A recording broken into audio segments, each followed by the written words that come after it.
Hey, what's up, TisaTells? Welcome to the reunion. Sorry, guys. Listen, this reunion had me. What y'all think of it? I know they're starting off slow, but a couple of things. Sheree was in first chair. Marlo is still a gaslighter. Drew is annoying, but she's growing on me. Sheree had quite a nerve. I just want to say this before we even get into it. And Sanya, I actually like Sanya, but I can say one thing. When did Sheree start hating Drew so much? Because that look she threw Drew was the absolute worst. Also, really quick, don't forget, tomorrow at 6 p.m. Eastern Standard Time, live on the dot, we are going to have Kandi live. You guys, make sure you DM me, hit me in the comment sections, do whatever, and let me know what questions you want me to ask. TisaTells at gmail.com. Also, there are scammers going around on YouTube. One thing I have to tell you guys, I will never, ever, ever ask anybody for money. I will never ask them to pay for shipping. It's just not me. It's just not me. So if they are a scammer, and just assume no. Again, I will never ask anybody for money, right? Ever. So don't worry about it. That's not me. Okay, so listen.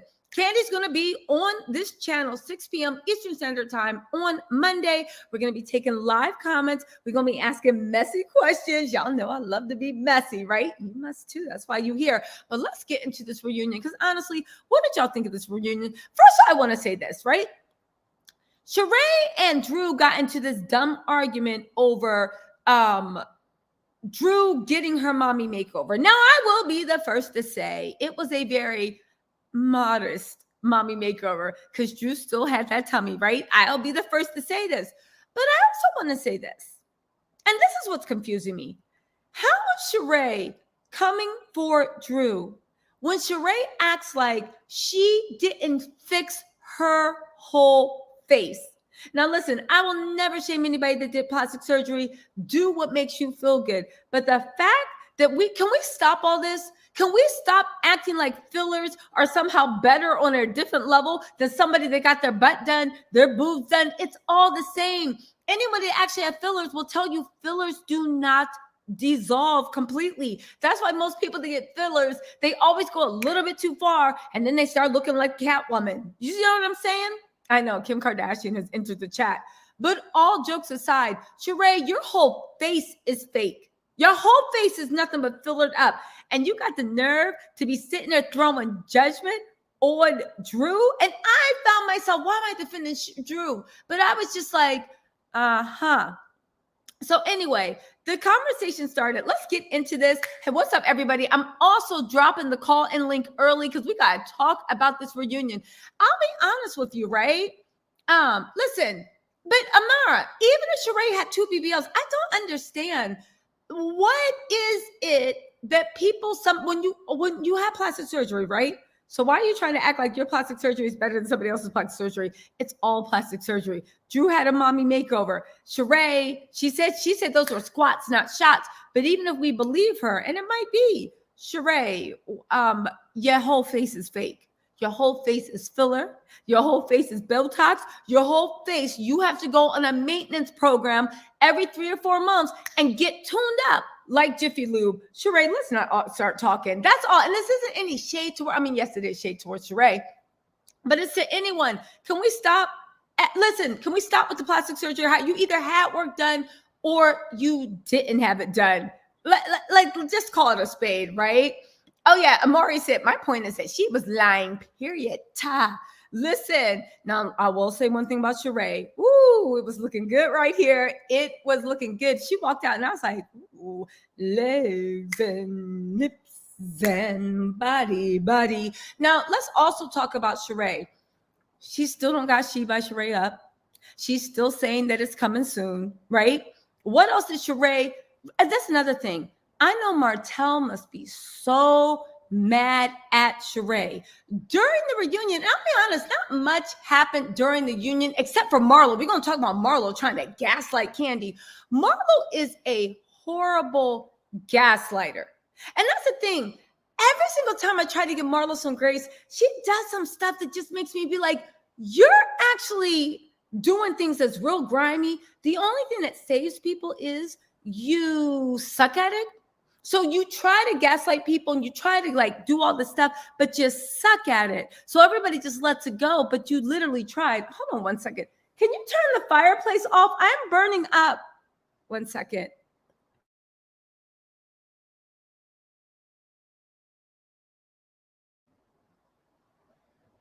The fireplace is on and I am burning up. Why is the air conditioning and the fireplace on at the same time?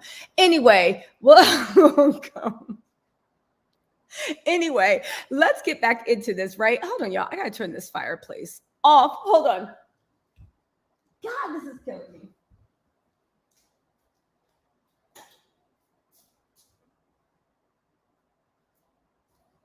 Oh, God. All right, guys. Sorry about that. Maids turning air conditioning and fireplace on at the same time. I don't want the aesthetic. Anyway, so back to what I was saying. Marlo is so bad at gaslighting. This mess she tried to do to Kandi, I see why Candy's been going on a media tour, and we're going to ask her about it anyway. Talking about some Marlo, get out of my face. Because the gaslighting she tried to do, and it just didn't make any sense. But oddly enough, Drew was trying to gaslight, but just about dumb stuff. Marlo was like, I don't know where I don't know. I don't understand where Marlo's dislike of Kandi comes from. When Kandi even said that she's done so much to help her. Now, what am I talking about, right? First of all, first things first, Sheree gets the first chair. Everybody comes out. I will say this. All the ladies' outfits looked way better in motion than it did on the still shots. I'm beginning to think that Bravo literally sends still shots where everybody looks a mess so we can drag them online. And then we see them at the reunion and we're like, okay, you look good, right? Sheree looked gorgeous. Drew looked gorgeous. Kandi, that color on Kandi looked good. And I'm not just saying this because I interviewed her. I'm interviewing her because I said this even before I knew I was going to interview her. Kandi's, that color and that dress looks so beautiful on her. But we all know if it's a Coke bottle dress, Kandi's going to give it. Kenya looked amazing. Marlo's hair and makeup looked pretty. But I'm just going to say that dress looked like Barbie, like just like, I know it was probably like more money than most people's houses. I know that dress was probably straight couture, but it looked a damn mess. Sanya's dress, even though it's still not my favorite, it still looked better in motion. And Drew's dress looked really, really good in motion. The way she was standing for her pictures, it looked dumb. But when she was in motion, Drew's dress looked really, really pretty on her. Okay, now let's get into this, right? So you put Sheree on the first seat. What did we find out? One, Sheree said, so Andy's like, okay, so what's going on with She by Sheree? Sheree said that even though people are trying to push her to be a designer and a fashion designer, her first need, her first concern are her children. And she ain't never gonna let anybody take any of those children away from her. And that's all she's gonna be. To which I said, Sheree, Cairo is what? 35? No, I don't know how Cairo is, but Sheree, all your children are grown, right? Cairo's about to have a baby, and your daughter is very busy building her life and her podcast, which is actually pretty good. Okay, Sheree, you're the one that made being a fashion designer your storyline. And you could have told people years ago, I don't want to be a fashion designer. I don't want to do She by Sheree. Sheree, you're the person that pushed this narrative. You're the person that said you were doing this. You're the person that was sitting there doodling in your Trapper Keeper notebook, literally making stick figures with a dress. I wish I had a pin to show you what Sheree was making. Literally drawing stick figures with a dress. Like, this is going to be the best runway show ever. And now that everybody's asking why your site isn't up, you say that you've been only concentrating on your children and they're your first priority. And even Andy was like, well, girl, like your children are grown. And she's like, well, they wasn't grown 14 years ago. And Andy was like, right. Never mind the fact that Sheree said that the site would be up. He said the site would be up by the finale or the finale. We all know that didn't happen. The reunion The site said coming soon. So you want to know what I think would happen? This is what I'm going to say, because I speak fluent scammer.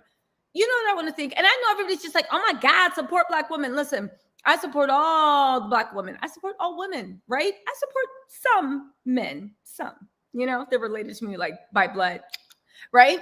But honestly, right? You're saying support all women. But Sheree, you are literally running this thing like a scam. Can you make it any more obvious that you did this for a storyline? And then Tyrone, you're now going on this thing trying to make it seem like he wasn't good in bed. How would you know Tyrone was good in bed or not? He was gone for most of your relationship. What are you talking about? And quiet as is kept, according to the streets, the reason why Tyrone wasn't pleasing you where you wanted was because Tyrone was busy wearing himself out on somebody else. And by the time he got to you, he was like, ugh. Okay, good night.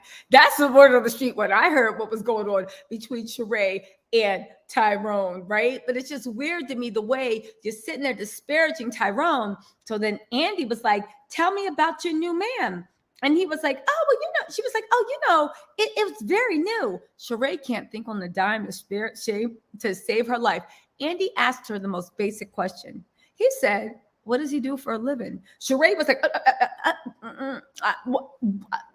you know, he's an entrepreneur. He's this, he's that. Sheree let everybody know that her and Martell are nothing but a PR relationship at best.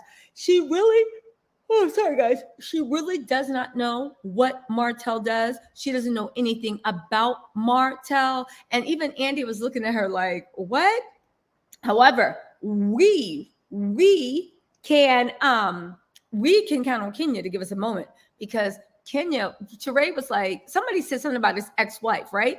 And Andy was like, well, what happened between him and his ex-wife? And Kenya was like, he cheated. He had a side baby. He's a liar. Red Martell down to the ground. I actually like zero tolerance Kenya. I think Kenya's finally realized all she does is let the men she dated in the past were very narcissistic, emotional, and Kenya is on the watch like, I ain't letting nothing go for me or my girlfriends. We all deserve better. So I thought that was actually really cute. But yo, Sheree and Martell are nothing but a PR relationship if I ever saw one. Then we got Drew. This was just gaslighting. We got Drew gaslighting, right? We got Drew gaslighting while she by Sheree is still she by Sheree Ying, right? Even though she talked all that mess, all your children grown, you got this, you got that, and that shit still ain't up, right? So she by Sheree is still she by Sheree Ying, right? Okay. So we go over to Drew. Sanya actually gets with Drew. Now, Sanya's another person that she doesn't think fast on the spot. This is not to imply that Sanya's stupid, but I get it now. I get it. Drew is an actress. She is one of the producers' darling. She knows how things play out. Sanya is actually a real person sitting there like, but I told you in private. Sanya, it hasn't clicked it. Like, if it didn't happen on camera, it doesn't exist. And that's the game that Drew is playing. So Sanya's like, you know, Drew, when I was talking to you, you know, you sit there calling me shady. And this is why I was like so upset when you sat down, I guess, on that trip and whatnot. And she said, I came and told you. And so Drew was like, well, you know, and she was doing that weird whisper thing. Because I guess Andy said he didn't want any screaming or yelling. Side note, Andy phoned this first part of the reunion in. Literally, he's just over it. Like, can we get somebody else to host the reunions if Andy is over the bickering and the fighting and the screaming and the yelling? Baby, that's what we watch a reunion for. And not just the Real Housewives of Atlanta reunion, but all the Housewives reunion. Andy, please step aside and let the melee begin. As long as they don't put hands on each other, we cool, right? So anyway, she was like, Drew was whispering to her like, and then what happened? Why? And I don't know why. I was just like, oh, I hate a gaslighter. She was like, so then what happened? Why would you say that? And Sanya was looking at her like, Drew, you told me that I was being shady, and I actually really wasn't. What happened was, right? And she was trying to tell her story. She was basically saying that she wasn't being a bone collector with Kenya. She talked about Kenya. Sorry, guys. I'm so jet lagged. She talked about Kenya, and then she went over to Drew, and she said it was Drew, Ralph, and the makeup artist. And she said she went over to talk to Drew, and she said, I told you I had a conversation with Kenya. So then Drew looks at her in her face, and she said, you said you talked. And Sanya was like, and she said the same thing I did. I was sitting there watching her eat my snacks like, what? A conversation is talking, Drew. Drew kept doing these weird semantics. Sanya started crying. They're like, Drew, she's crying. No, tears are coming out of her eyes. And everyone was like, yes, Drew, that is the definition of talking. Just like with Drew, saying that she had a conversation was not the same as talking. So anyway, that weird thing happens. Sanya was like, yo, I don't trust you, bro. Drew couldn't have cared less, but she was playing it up for camera time. Drew kept trying to have a moment. Either nobody would give it to her or she couldn't rise to the occasion of the moment. Okay, fine. But here's where things got weird.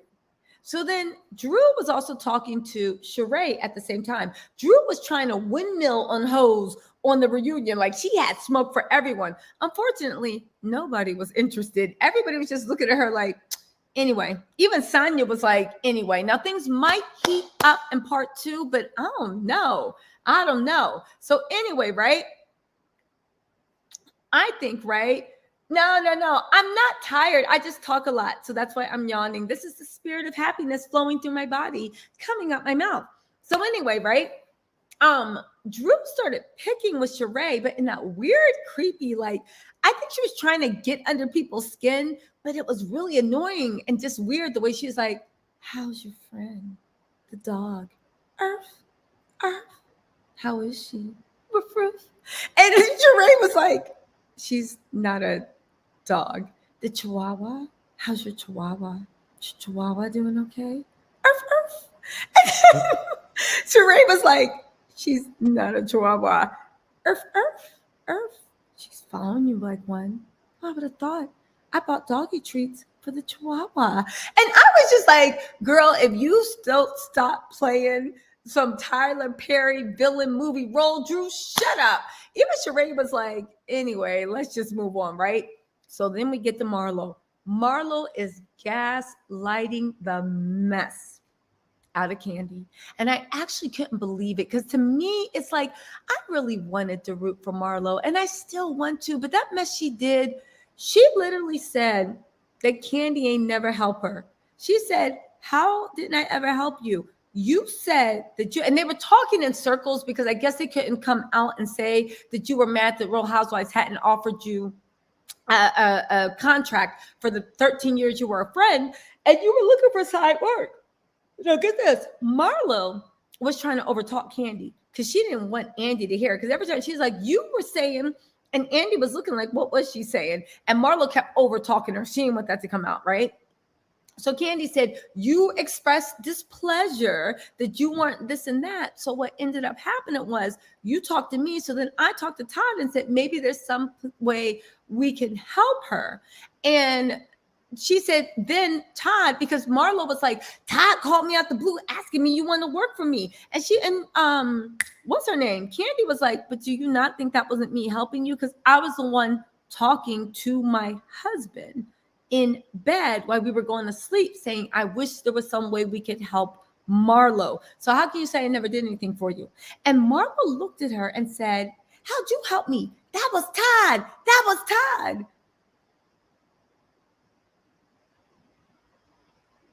How did you help me? Because you didn't help me, but your husband just woke up and thought I would be reality TV gold.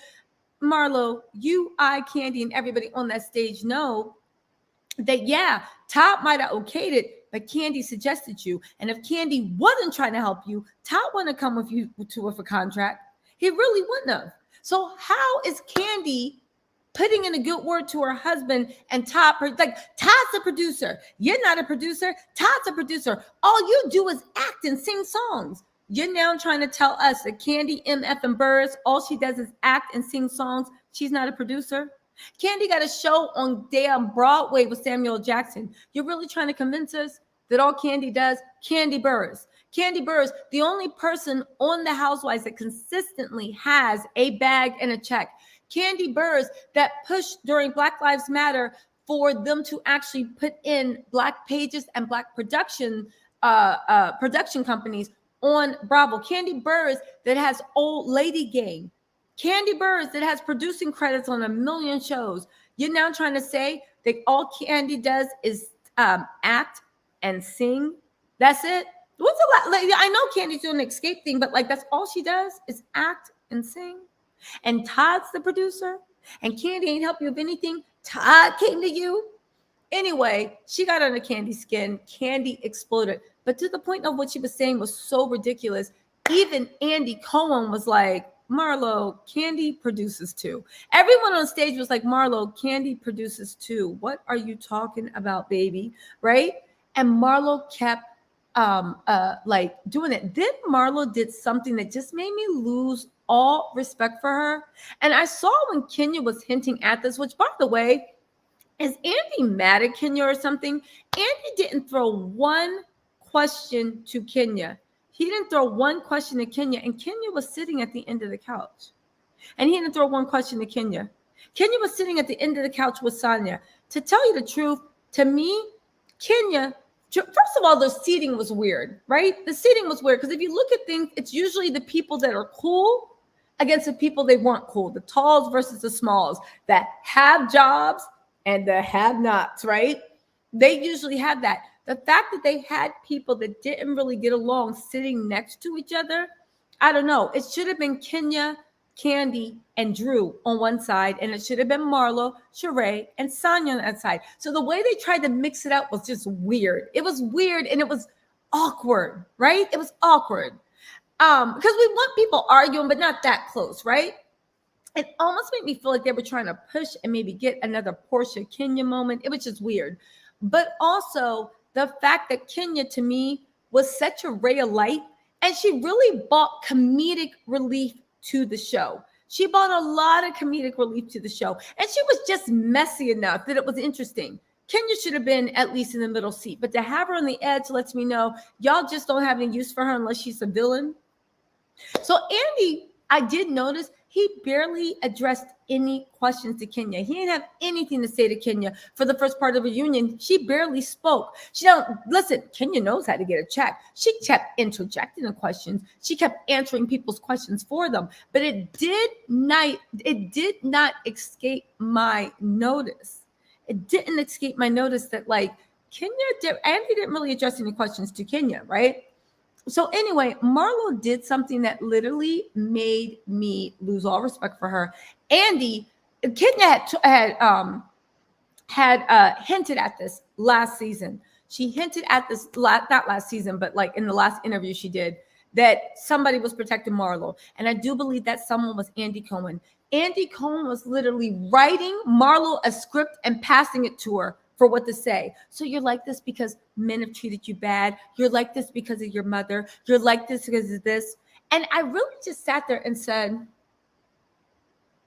so now all of a sudden, being hurt by your mom, what, get you brownie points? Because Kenya literally, Andy Cohen sat on the stage and literally laughed while Phaedra made fun of Kenya for maybe having to do a surrogate.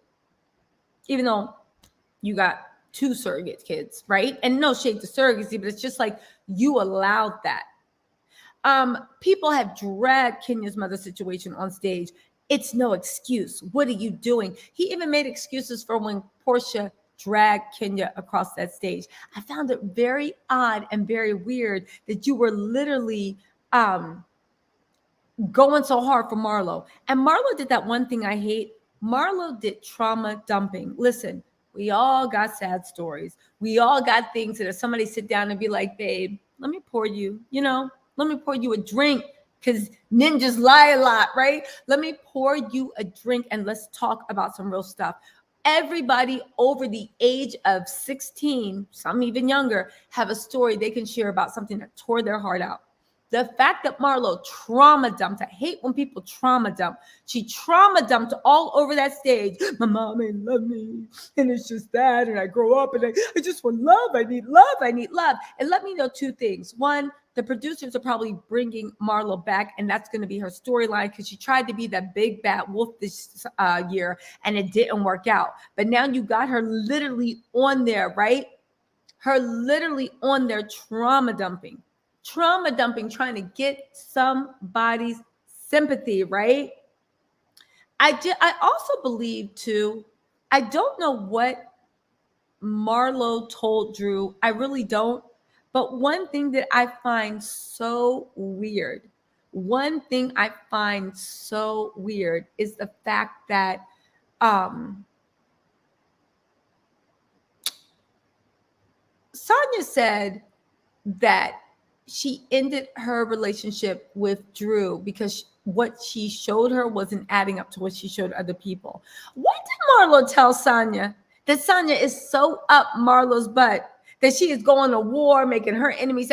What did Marlo tell Sanya? Is it because Marlo kind of put her under her wing and was like, come here, I'll let you know how the reality TV show go. And like you're giving her hints and tips, and Marlo and Sanya thinks you're gonna lead her to victory. When at the end of the day, Marlo, now I think that she is coming back by the way Andy was like, running interference for her, not letting but she had a hard life and this and that and all this other stuff. And then Marlo let it be known that Marlo is best friends with the president of Fendi. And that's when I said somebody call the president of Fendi or call him her Instagram, because maybe Marlo's boyfriend is on that feed, her billionaire boo that she can't be seen with. Even Marlo being like, that's why I'm not around men, because I don't trust them. Baby, you can cry all those tears you want. My theory why you're not around men is that you are your boyfriend is a billionaire, but he's in some situation where he can't or won't claim you. But you know what time it is, and you ain't letting nothing mess up your check. Because mama,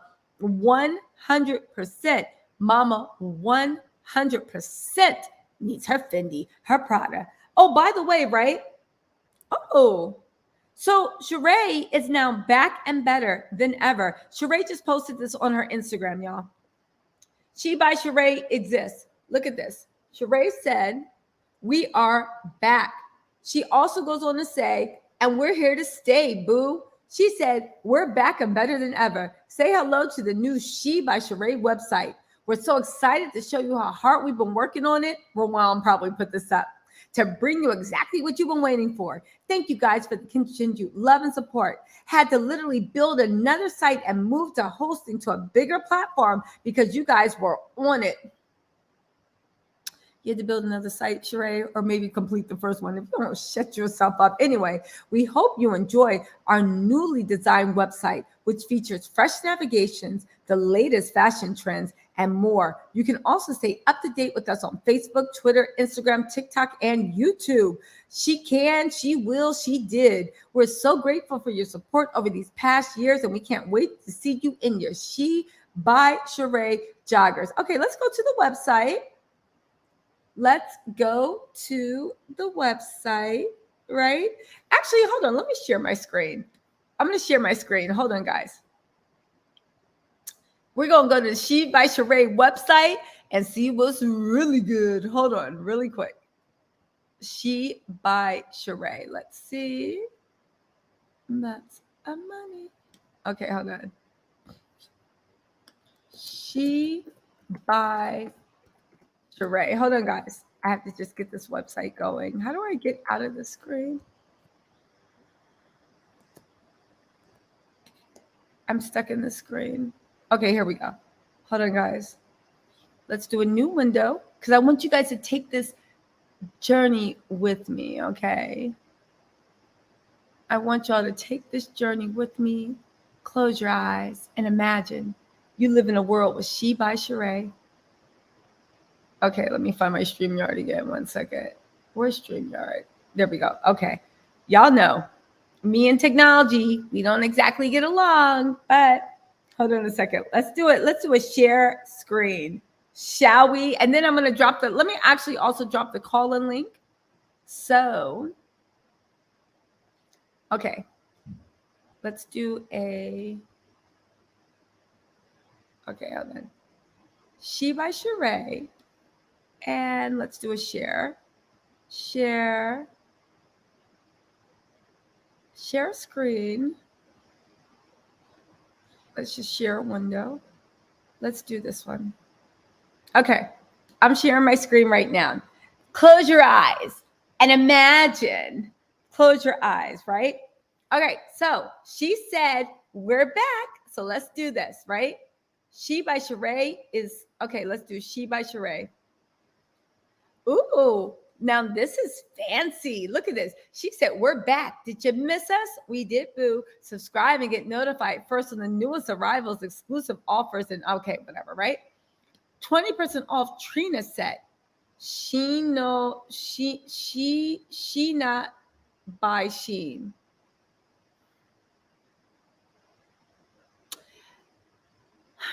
The code is She not by Sheen. Okay, let's see what Sheree got going on. Right? Cool. Nice graphics. It reminds me of, you know how when you go to Sam's Beauty, let me stop. No, I can't help it.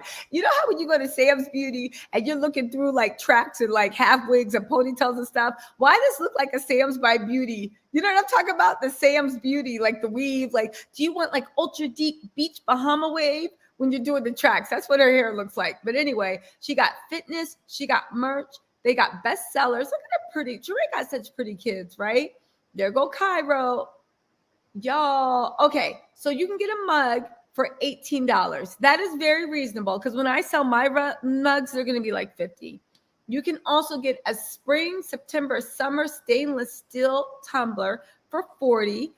Okay. You can also get a Who Gonna Check Me Boo bubble free stickers. You also can get a white glossy mug for $18. What else can you get? And you, oh my God.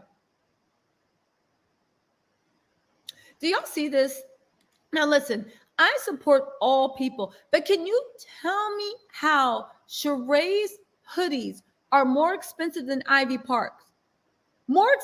I mean, it's not as expensive as Gap by Balenciaga, but listen, if anybody ordered this, please let me know what the quality's like, because if the quality's there, maybe, right? Because we'll spend $250 on a designer hoodie. But right now, She's a Star hoodie for $252. And Sheree even had the nerve to put white a review. Let's see what the refund policy is. Refund policy. All returns must be submitted within 7 days of receiving your item. For store credit only, no refunds. Return shipping at buyer's expense. The item must be new, never worn, unaltered, tags attached, and free of any fragrances or smells. Special orders, limited edition items, and sell items cannot be returned in our final sale. No exceptions. All right, so She's a Star hoodie. Listen, the return refund policy is not the most lenient, but at the end of the day, like, it is what it is, right? It's not out of the blue. Tax, sales tax. She by Sheree charges sales tax on merchandise ordered on this website based on the applicable. Okay, fine, that's fine. Shipping, what's the shipping like? Shipping to ensure the quality and care of items may be subject to processing periods of up to 5 business days and may take 14 business days to ship to your address. You know why? Because I think she's on Teespring, and this is Teespring shipping. I'm just saying. Okay, so let's go. So you got that little She Star logo. Shine bright in our She's a Star hoodie. This hoodie is a premium, high-quality sweatshirt made of organic cotton fleece and lined with a cozy brushed interior for maximum comfort. This hoodie is made of certified organic cotton, okay, at 400 GSM, guaranteed to be produced without any use of toxic chemicals. All right, that's good. The standard unisex fit is designed to be cozy and comfortable with our stylish embroidered logo on the front chest. The luxury hoodie made of organic cotton fleece with a cozy brushed interior. The sweatshirt is made of certified organic cotton, certified to be produced without any toxic chemicals. Okay, so you know what I will say about this, right? All right, Sheree, it sounds like you use quality cotton for this. But again, why didn't you lead with certified organic? I would have put that in the title. Certified organic cotton, like certified organic cotton. Girl, anyway, let's move to the next thing. What else she got on her site? Let me drop the call-in link so you guys can call in. Hold on. Let me call that call-in link. So you guys, what else did she got? 20% off. So if that's $252, 20% off. So it's like $160 for a hoodie. I mean, yeah, we paid for it if the quality's there, I guess, right? If you got it, do it. A take, she can, she will, she did. That's cute, $42. All right. The leggings are $112. The Trina two-piece is $130. The Tammy legging is $152. The She's a Star athletic socks are $32. Sheree is charging $32 for socks. Okay, we have to go back into this. Hold on, y'all. I want to know why she's charging $32 for socks. Oh, lucky us. They're in stock. Hold on. Looking for gym wear that's feminine, flattering, and functional? Our fitness collection is the perfect solution. Made from premium, high quality materials and featuring a durable stretch, superior support, and good compression. You'll look great while getting fit. You'll enjoy our fashionable variety of luxury styles, perfect for all your workouts, no matter the occasion. Our range of form-fitting and flattering clothing will have you looking good. Made from the highest quality materials, these clothes are not only fashionable, but they're also durable and comfortable. Our fashionable fitness gear is perfect for those trying to balance their love of style while staying active. Additionally, our fitness line provides great support and compression to help you focus on your workout. Comfortable, breathable, 100% cotton socks embroidered with the She by Sheree star logo, one size wide. Can someone please tell me why Sheree Whitfield is charging $32 for socks? All right, I guess, right? Because, by Sheree's comparison, people are paying $100 or $300 for Fendi socks, so she can charge $32. Now, this might be something that's cute. Margot long sleeve lace top is $142. Now, I want to say this. Let's actually zoom in on this, shall we? It's cute. It's cute. It's cute. But you're charging $142 for a lace top, and you're saying you only got 7 days to return. And I bet you if you try to return it, they're gonna say it smells like perfume. Okay. It's saying this long sleeve crew neck top made with sheer stretch lace, princess seams, and ribbed cups. The perfect top to pair. I don't know, Sheree. Why is it Margot? Maybe they're people's names she knows. Let's go into fitness anyway. What else does she have? I'm about to bring you guys upstage. Rhonda two-piece, $132. Stella long sleeve crop. Does it even have the She by Sheree logo? Now, here's the thing. I know for a fact you can get this set off of Amazon. Wouldn't it have been cute if the pattern on this, instead of being this checker mark, had been her She by Sheree stars, but that would have required her actually having something made. So she has the Melanie jogger. These joggers look cute. I don't know if you can get this off of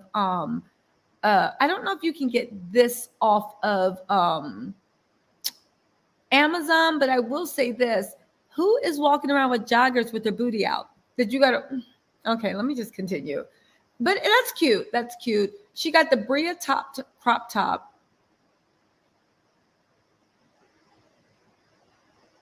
Okay. You got the Bria crop top for $162. So the outfit is going to cost you $400 or $500. And you got the support bra, Stacy bra pod. You got lace leggings. You got cami crop racerback tank. And you got the Sasha jumpsuit. You also got wives, fiancés, and side chicks of Hot Atlanta, Sheree's book. Is she giving that away or can you purchase it? Let's look at how much the merch is. The merch is actually reasonably priced, but I think that's because she's getting it off of SpringYard. All right, let's bring y'all up. All right, Sheree. All right. There we go. You know what? One more time. Hold on. Let's see what's in the apparel. Because where's the men's? There's Cairo in the visible print line joggers. Let's see. I want to see something. Let's see. Can we see something? Y'all see something? Let me turn my brightness up. Trying to see something. I don't see nothing. Y'all see anything? I don't see nothing. All right, let's go for the next because she promised us. Why do the girl joggers look like they have more of a VPL?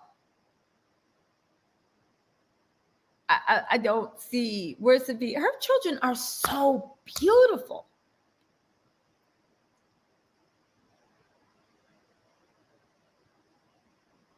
Yeah, let me see. Can y'all see something? I don't see nothing. What's she talking about? The VPL. What's she talking about? I don't see anything in that VPL. I was just trying to see something. She promised us something. She said they was visible for the men. The gray sweatshirt. The gray sweatshirt. Now, these joggers are cute with this top. It's cute. It's cute. And if you got 500, go ahead and support her. I don't know if the quality is there. I'm going to wait to actually see if somebody actually buys it and says they're like really cute quality. I would do an unboxing, but they ain't getting mine because I'll like try it on and they'll be like, this smells like Nivea Ultra Smooth Lotion. And then I'll be arguing with them about why I can't get my $600 back, right? I need my money for the people that's trying to scam me on Cashapp. Anyway, what else she got? She got merch. She got bestsellers. She got that. She got that. She got graphic tees. Why wasn't the graphic tees in the apparel? Joggers, joggers, joggers, spring, summer.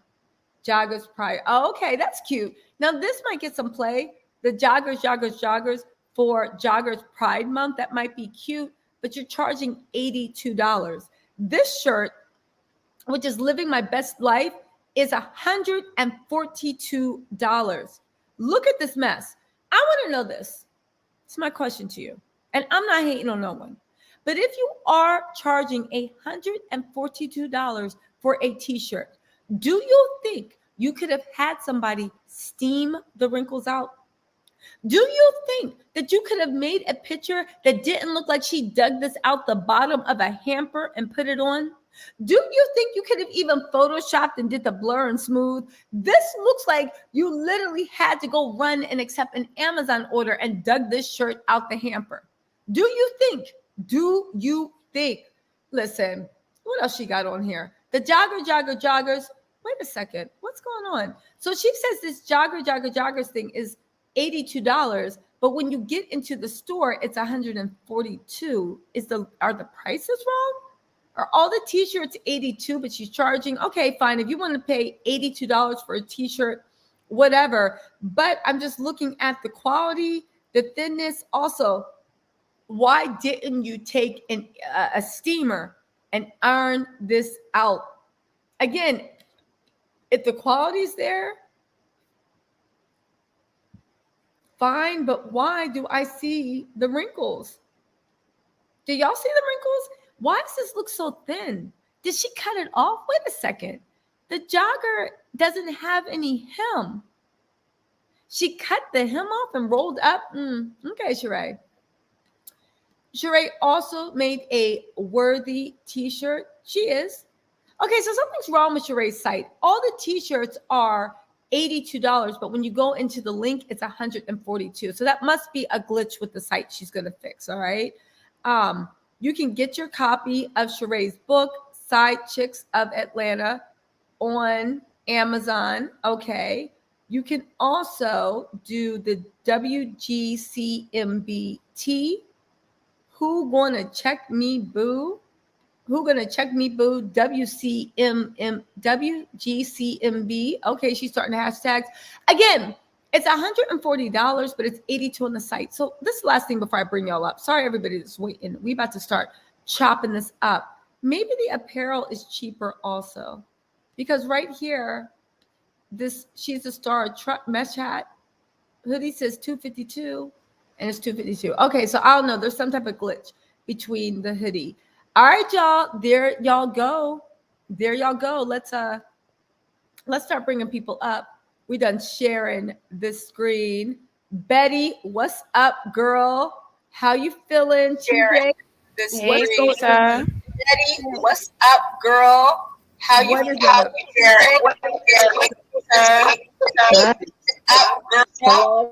Hold on, guys. Wait. Hold on. I'm muting everybody. Everybody is muted. Betty, what's up, mama? Tell me how you feeling. Hey, Tisa girl, I'm feeling cool. It's a Sunday night. Got a little wine in me. I'm enjoying my TisaTells, as I always do. Yes. Sheree. Okay. Be kind. I'm trying to. I'm really trying to gather. Comments I'm really trying about, to gather up something real nice to say about Sheree. I swear to God. I'm trying. Really trying to gather up something. Wait, hold on, everybody. Nobody talk at the same time. Somebody is echoing. LG. Echoing. Who is echoing? I'm going to have to start removing people from the chat. Somebody's echoing. If you have it in the background, please turn it off.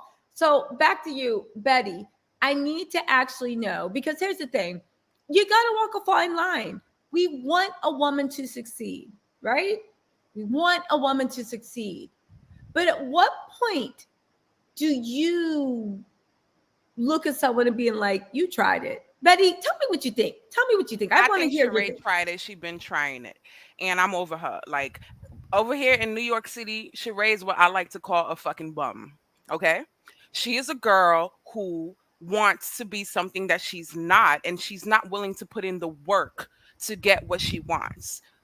That's just what she gives me. She gives it to me all the time, and I can't see her for being anything else. She is a fake it till you make it kind of girl. And she has the ability to be more than just faking it. I mean, a lot of people do fake it till they make it and eventually make it. But Sheree doesn't really want to make it. I think she just wants to keep faking it, and then she wants like money and success to just appear out of nowhere, like out of thin air, like just right in front of her. Yeah. Honestly, I don't get it.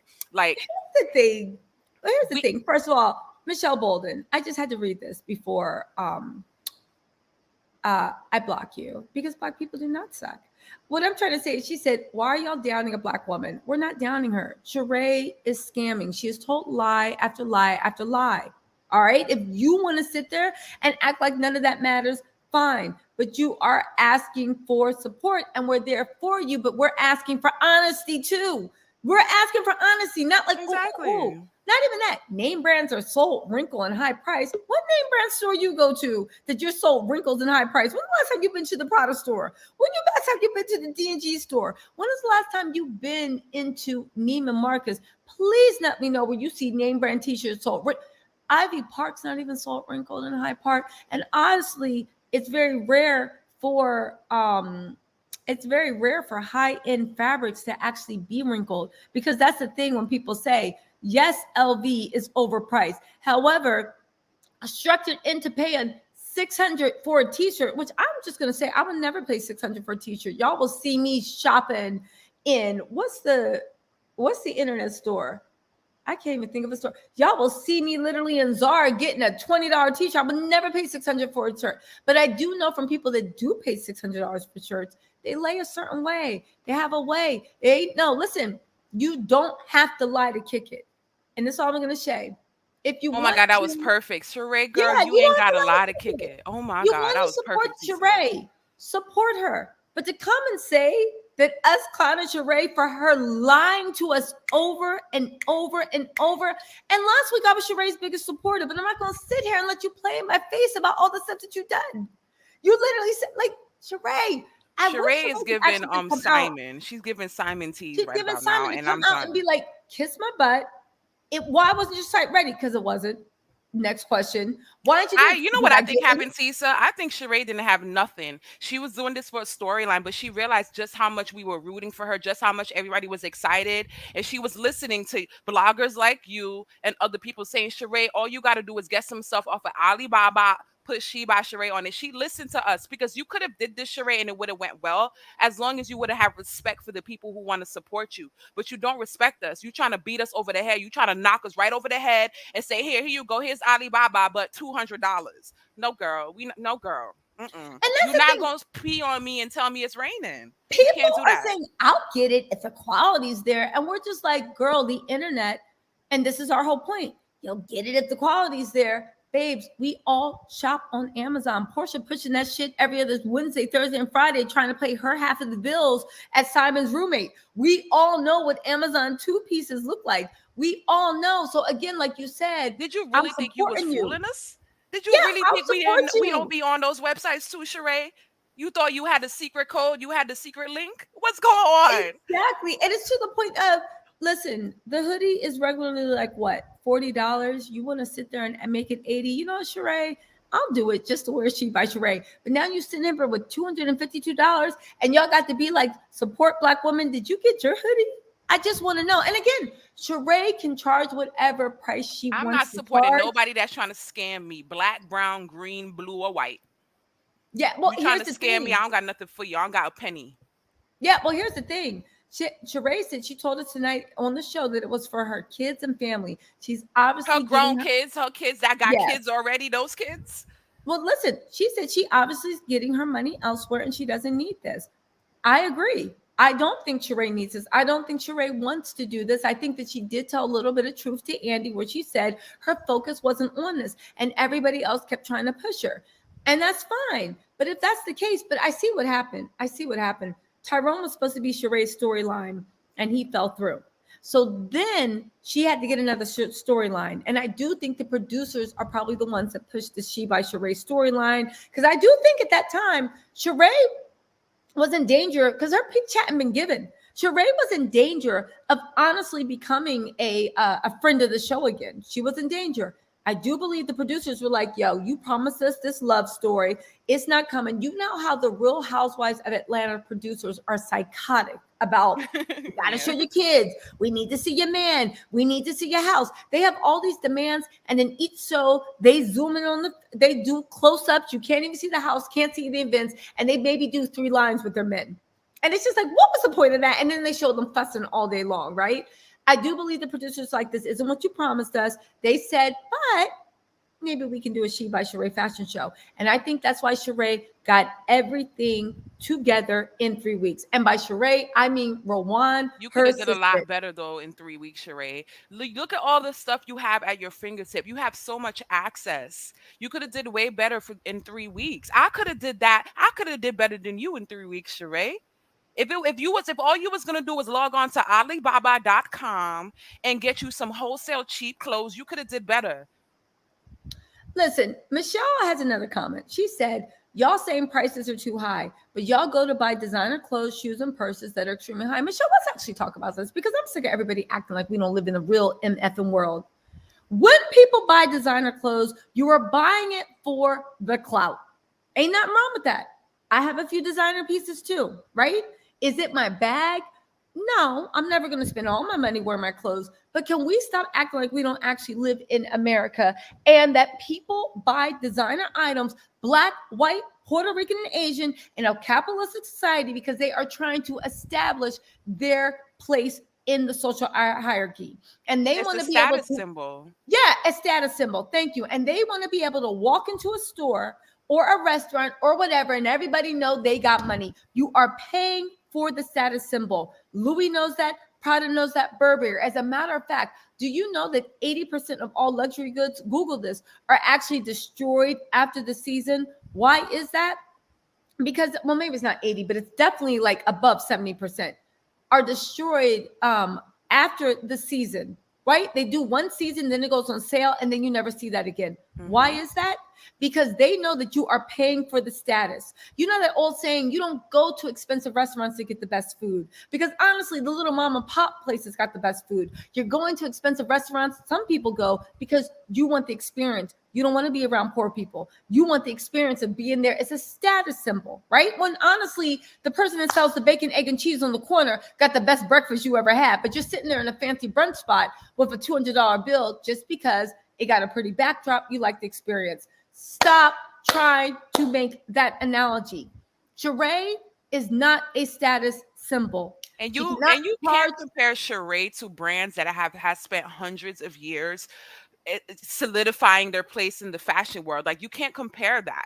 I know Exactly. some people have this knowledge about how it works in capitalism, and yeah, most of this stuff is starting off as cheap products, cheap material. Yeah, it's true. But the reason why everybody knows what Louis Vuitton is, everybody knows what Gucci is, because they did the work to build their brand up so that everybody could know what it is. Exactly. And that's what then gives them the ability to price whatever they want to price. Sheree is not in that conversation. Sheree is not a part of this. So there's no Yes, comparison here. yes. And like Carol Lee said, Carrie L said, Carrie L, girl, call in. True. Some people simply love fashion, but real fashion is priceless. I will Yep. say this. I talk trash about people that spend 700 on a t-shirt. However, out of that $700 price tag, please believe 150 of that went to source the best fabric to make sure that you're going to have that t-shirt for like the next 10 years. And unlike an H&M shirt, like you said, Sheree did not build up a brand. She is not a luxury house. The fact that she's like, if the quality's there, again, this is not shading Sheree, but for people to actually come and say, well, y'all buy designer stuff, it's disingenuous. So what's your point? The fact that people are buying a name brand, which is what designer goods are for, and the fact that somebody cannot simply come and be elevated. You want to talk about somebody that built their brand? Let's talk about Teflar. Teflar is sitting there right next to people's Birkin bags. People that got it, people don't got it, whatever. Teflar, how did they get famous? Affordable luxury. Now, I'm not saying that Sheree needs to make her prices affordable. I'm saying that I find it disingenuous, intellectually disingenuous that people are coming saying, but y'all buy designer stuff when you actually know what that is, right? That's like me showing up on a first date and being like, okay, I mean, I would have the gall to do this and be like, all right, so like, what's your checking account looking like? Put me on your credit card. Yes, I would have the gall to do that. However, that's like me saying that and them saying, but if I was your wife, I could have access. Yes, if you had somehow established value, you would have access to my accounts. You could do this. I wouldn't have a problem. But at this point, what are we really doing? Again, Sheree, good for her. Charge what you want. But all these people saying support Black women, did y'all buy the hoodies? Or y'all just sitting there trying to say that just because somebody is the same skin color as you, they can look at you like you're dumb, talk to you like you're stupid, and then at the same time demand that you pay something. Teflar built their brand up. Teflar is still affordable. When you look at the quality, the leather, the hand stitching, are they Kmart prices? Absolutely not. But everybody knows two things when you get a Teflar bag. You're getting quality, right? And yeah, the bag is only what? Somewhere between how much is a Teflar bag? Somewhere between 300 and 800, right? If you can get one like off the site, not secondhand. But Teflar built up their brand. They are quality. They are cute. And when it comes to their genre, Teflar is actually affordable. And I was that's one just of the gonna things say that they're makes affordable. exactly. And that's what their stick is. It's affordable luxury. And it did not diminish the brand. So I take something like Teflar that came out of nowhere, that he built his brand up, and something like Sheree. And it's just like, okay, if the quality's there, but all these people saying if the quality's there, prove me wrong. Buy that shit. Wear it. Do an unpackaging. If the quality's there, I'll get one. But I want to see y'all get one first. Instead of sitting here with this disingenuous thing about support anybody that's going to break it down. Now, that said, I do hope Sheree does well. And honestly, for a gag prank, I would buy a hoodie if it was $80, even $100. But $252 for a gag gift just to have a star that said she by Sheree, it's just not going to be me. But if it's you, please go and do it and do the unboxing. I want to see it. I want to And see also this. too, I have a beachfront property in Idaho. Really, really good. Message me. I got you. Okay. Exactly. So tell me this, Betty, and then we'll go to Adam. Then we'll go to I think Nina dropped out. We'll go to TJ. I mean Nikki dropped out. Sorry, Nikki. I want to know, Betty, what was your feelings about this reunion on a scale of 1 to 10? I was really excited for this reunion, and then slowly but surely, it just was really. It was literally this sound effect, Tisa, like wah wah, like as it kept going. Because I'm like, wait, is this what's going on? Why is this all of a sudden the Marlo like pity party show? I don't understand why it turned into that. I don't understand it.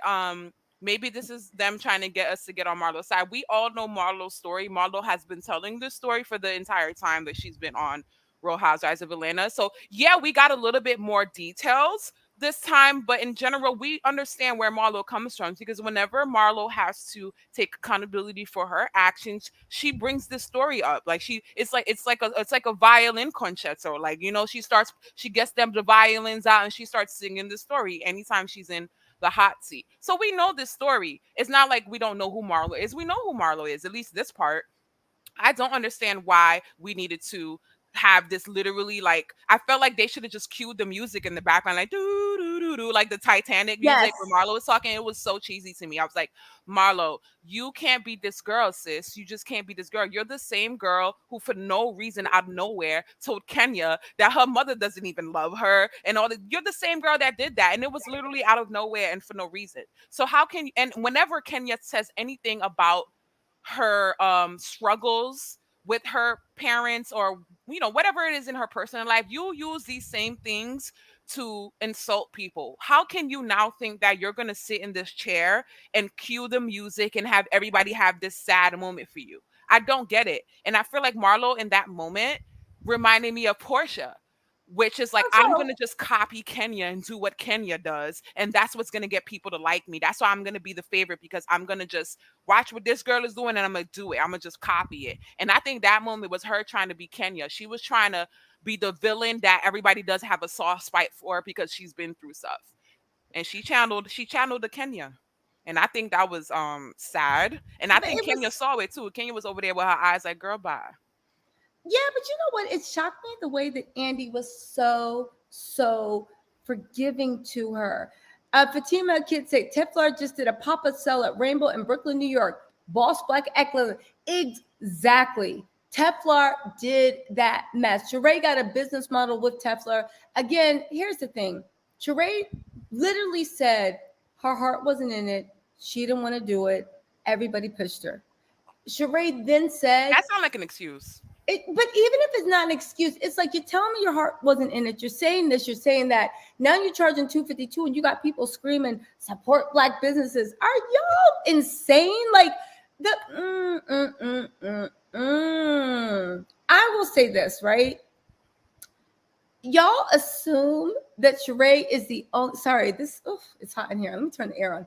Y'all assume when people say support black businesses, I just have to laugh because I'm like, so you saying that Sheree is the only black business because I want to support her, I will go over to Humphrey's, what is it, Hanifa's site and get a bad dress or a bad two piece. It's like, are you Or meet serious? a row with girl Ex- homegirl from Dubai. I'm so ex- proud of her. I didn't know she owned that website. I'm proud of her. Exactly. It's kind of like, so just because it's like we can go support other black businesses. Again, everybody's saying that was Sheree thing. Please prove me wrong. Do a try on haul. Make sure that you don't expect to do a refund because you ain't get that money back. They smelling for Jergens extra cherry blossom almond cherry lotion. But honestly, somebody that's saying support black, do a try on haul. Did Sheree send her stuff out to any influencers to do a try on haul? Again, for me to actually spend $252 on a hoodie, I don't even wear hoodies like that. And again, if I want to spend 500 on a Balenciaga hoodie, okay, but y'all know what I'm paying for. Again, somebody else get it, and I swear if the quality is there, I'll get a hoodie. I will get a hoodie. But for right now, to literally be a walking I don't know about that. Tell me what you actually thought about the whole situation with Drew, Sheree, and Sanya. What did you think of that situation? Hmm. The reunion actually added some layers to it. And in the beginning, I was on Sanya's side, but Sanya just got so annoying and thirsty that I couldn't support her anymore. But it did kind of bring back those feelings of why I was on her side in the beginning. Because the way that I read that in the beginning was that, yeah, Sanya most likely said something to Drew, and Drew realized, hey, this is an opportunity for me to have a beef, for me to have a major conflict this season. So I'm going to take that opportunity to stir this up and create a conflict between me and Sanya. So I do kind of see that as being the truth of what happened. However, Sanya, girl, you are not a victim. At the end of the day, you're new to this. Drew is aware of the dynamics and the things that goes on in this show. And I think that Drew made the best decision for her. Drew was like, yo, this is the girl that came in. She was most cool with me. Now I see her kind of veering off. She's trying to like get cool with other people. She's trying to, you know, kind of like align herself with other people, and she might go against me. So I'm gonna pick a side. I'm gonna, you know, instead of her just trying to figure out where she fits, I'm gonna push her to whatever side she thinks she needs to go to, and I'm gonna start this beef for her, and I'm gonna get my camera time, and she gonna get, you know, the camera time she was wanting. I think that's what Drew decided to do. She was like, "Oh, girl, you don't know what side you want to be on. All right, I'm gonna help you choose a side then." Yeah. No, I agree with you. It's weird. I don't know. This reunion was just weird. Why did they have people sitting next to people that they didn't really get It's the along with? seating. It's the seating. But why? Andy Cohen is tripping. I don't know why you needed Marlo over there. You should have had Sheree, Marlo, then Sanya on one side, and then Kenya, Kandi, and Drew on the other side. That's what would have made sense. The way that the seating is making everything kind of weird, and it's just that reunion was weird, girl. It was, I felt like it was discombobulated. And then the only moment where there was really some kind of like flow is that 10-minute violin concerto they gave us with Marlo. And I was just like, okay. We were all kidding you, like, can you please move on? I'm Really? I was just like, over there like, oh my God, how long is this gonna be going on for? Yes. Like this was going on for way too long for me. and everybody was just rolling their eyes. But I also need to know, like, tell me this. Why did Andy just not sing into it? And if Andy is over hosting the reunions, why didn't he just go? Like, let somebody, like somebody said, what's her name? Zawi? You know that one girl that got that? Ziwi, I love her. Yes, she would be perfect to host a Yeah, reunion. she would be really good. She Like, probably a little bit expensive though. That's probably why they couldn't. Maybe they can't That's afford probably, her. but what about Nicki Minaj hosting it? I don't know if Nicki Minaj just watches RHOA. I just feel like there has to be some celebrity that loves, or somebody for hype, or some good interviewer that just loves hosting the reunion. So why can't, I thought it would have been a gag if they had gotten Claudia Jordan to host a reunion. Now that would have been funny, right? Like, Yeah, I we don't know. definitely need a new host.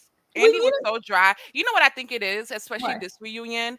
I think that Andy likes to be in control of what is said and who says what. And that's why he likes to be present during the reunions so that the girls could have it in their minds like, I can get fired or I can get in trouble based off of what I say today. So Andy Cohen is just there to be the physical presentation of that. Like, remember, guys, you better play ball. You better do what I want you to do. You better act the way I want you to act. And I'm gonna host a reunion just to remind you guys of that. You know what? I completely agree with you. I completely agree with what Andy actually does at the reunion, because I noticed it this reunion when people are like, Marlo, what you talking about? She's like, no, she's like, Andy controlled the reunion. And also it was weird the way Andy was really on some, maybe it wasn't Andy, maybe it was the producers were really on some, don't yell, don't talk over each other, don't do this. But it took all the life out the reunion. Like, don't do that, don't. And they all had to be like, oh, okay, talking softly. It's just like, would you just let those, I don't know. This reunion part one, I hope part two gets a whole lot better, but it didn't even end on a cliffhanger. It just ended. Literally, when it went off, Ended I on was the like, violin concerto. yeah, but when it ended, I was like, wait, what? It's done? I literally had to check my TV, like, it's That's done. what I was thinking too. I'm like, that's it? Yeah, it was weird. It weird, was weird. weird. Let's It actually, was okay a vibe killer because I got so excited. I was excited for this reunion. And then the I more was I watched too. it, the more I'm like, what is this? I'm like, It was what's weird. going on? It was super, super weird. I don't know. Adam, really quick, how you doing, Adam? What did you think of everything with the reunion? Adam? Oh, okay. Hi. Sorry. Yeah. About the reunion or The reunion. yeah. What'd you think? Oh yeah, shit. It's just weird. And what I think, around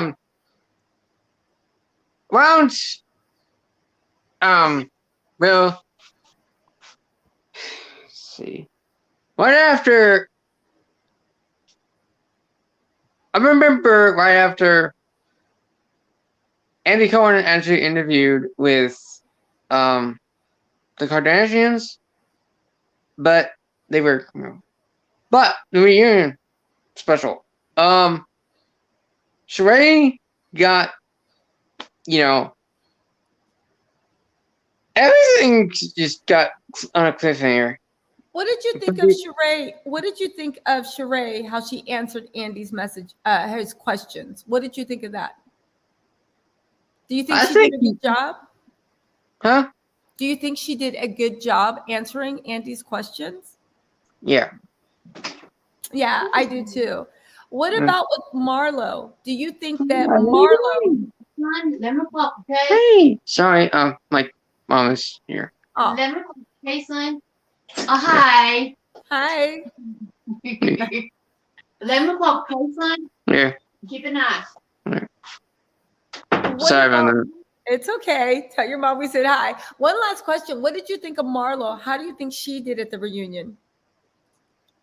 Okay. Okay, it's like Marlo's from the Valley, right? Yeah, no. So Marlo was at the reunion. She was sitting next to Kenya. What do you think about what happened? Do you think Marlo did a good job answering Andy's questions? Yeah. Yeah, I agree. That Um, was actually really, really good. Let's also, right? Let's have a TG, really quick. What did you think of the reunion? Hi, Tisa. What I thought about the reunion is I thought that Marlo, um, I'm not going to say she was faking because I was a treatment foster parent for almost 10 years. And her trauma is really real. I just think that if she had kind of emphasized and showed her true self during the season, people may be more accepting, of her trauma and the things that she went through, as opposed to now at the reunion. They kind of feel like she's just playing the violin to get sympathy, and Andy is kind of, like as you said, feeding her the questions and everything. But I just think Marlo should try to just act more human. She's a hurt person hurting other people, and she lashes out. It's like when she can't say anything intelligent, or if she's not able to come back in a way to really express herself, then she lashes out and try to hurt other people. Mm-hmm. And I think that's what she spent her whole season doing, trying to hurt Kandi, someone who has been there for her, tried to help her in different ways. And then, as everyone knows, she's very jealous of Kenya. It's like she's jealous, but she admires Kenya all at the same time. Yeah, And she wants to be like Kenya. And I think she kind of looks at it like Kenya was able to do this and she was able to achieve that. And she basically said that tonight on the show, when she kind of gave everyone accolades about what they've achieved. And I just think that she really needs to look at herself, because honestly, when you think about a lot of kids coming out of foster care and the things that they go through, she's really achieved a lot also. It may not be at the stature of others, exactly. but she has done really well for herself. And I think if she stops comparing herself to everyone else and doing whatever she feels she needs to do to improve herself, then she doesn't have to get on television doing anything to get a coin. You know what I mean? It's just like the integrity is not there. I'm just willing to do any and everything. But I would just say Marlo has not been one of my favorite people this season. But I would say for everyone to really not necessarily like make fun of her trauma and think that she's faking it, because that trauma is really real. And if you've ever dealt with kids in that capacity and know what they've gone through, her trauma is real. Now she may not be acting the way that we want her to, or expressing herself the way that we want her to. And it's bad. It's not an excuse for her behavior. I'm not saying that, but her trauma really is real. But if I can interject, and I feel what you're saying, right? But if I can interject, Marlo's trauma to me strikes me at this point, and I like Marlo as a character, so I'm so surprised what happened. It strikes me as her origin story. A lot of times we look at people and we think people that have been hurt and have trauma are just like these little rabbits we got to like hug and love and look out for, when literally they are vicious predators. When I see someone that has deep trauma, it's unresolved, I actually get away from them, because it's like you are like you're vicious right now and you're raw. It's like when you see like a wounded animal, they attack you if you come too close. because they're hurt. Marlo is using her trauma, and I don't doubt the trauma happened. But the way Marlo's moving, it looks like your origin story, the makings, right?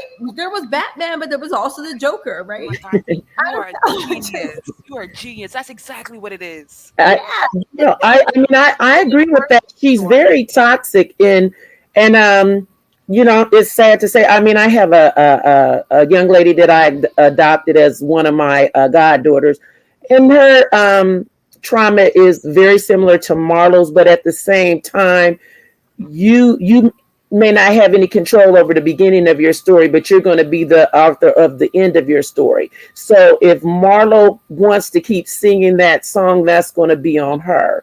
But it does not excuse her behavior whatsoever. And I'm not saying that at all. I know you're not. I'm just saying that everybody's like, I believe Marlo's trauma's real. But the more she tells me about her trauma, I'm like, yeah, this is adding up. Now, Nerva made an interesting point. I wanted to get your feelings on this. Everybody's comments, actually, because Nerva said Marlo is just dying for Kenya's acceptance. I'm not sure she envies Kenya. She knows Kenya is that girl and longs for her approval. I would just say one thing. Scotty by Nature is in the chat. What's up, Scotty? How y'all doing? Scotty's also interviewing Kandi. Shout out to the illest and the realest. Scotty been down in this game and showed us all how to do it.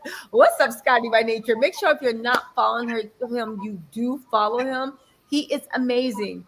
But also Nerva Rock. I will say one thing. I don't believe that Marlo is dying for Kenya's acceptance. See, here's the thing that I think about Marlo, and I don't mean this to be good or bad. I think everybody has traits. Somebody being self-absorbed to me is not necessarily a bad trait, right? Someone being selfish to me is not really a bad trait. Someone being kind and giving to is not necessarily a good trait. I think it's all about how you apply it, right? Right. So my words to say that I'm not trying to put any negative connotation, right? But Marlo is a infiltrator. That's how Marlo gets help. Marlo is an alpha, just like Kenya is an alpha. They want to be at the top. They're most natural at the top. And once Marlo is at the top, then she will coach you in her umbrella because Marlo has been through trauma. She knows how to make people feel good. She knows how to make people feel liked. I get it, Marlo. I see Marlo's strengths and I see her weaknesses. Marlo, I don't think envies Kenya. I think that Marlo wants Kenya's position. Yes. I do think that there's something wrong with Marlo because she needs to be top dog, that if Kenya does let her close to her, Marlo will pretend to be her best friend. Marlo will infiltrate. But as soon as she has time to knock Kenya off her throne, she will. But I think it's a little deeper than that because as long as Kenya exists, it's always going to be a reminder in my mind to Marlo that she ain't doing enough. I think that she needs to see Kenya down in the dirt doing bad and for her to be doing well in order for Marlo to feel comfortable in the dynamic. Because the Kenya actually being up here, I think will always think that Marlo's like, well, I'm not number one, or she might come take my crown. So that's where I see like, well, Marlo's like, and I think that will change once Marlo heals her trauma and she realized this is not a game of Highlander. There can be two smart people in the room. There can be two beautiful people in the room. There can be two people in the room that both have the same rank, and that doesn't take away from your specialness. Marlo needs to heal her trauma to realize that. So, yeah, I do think that she wants.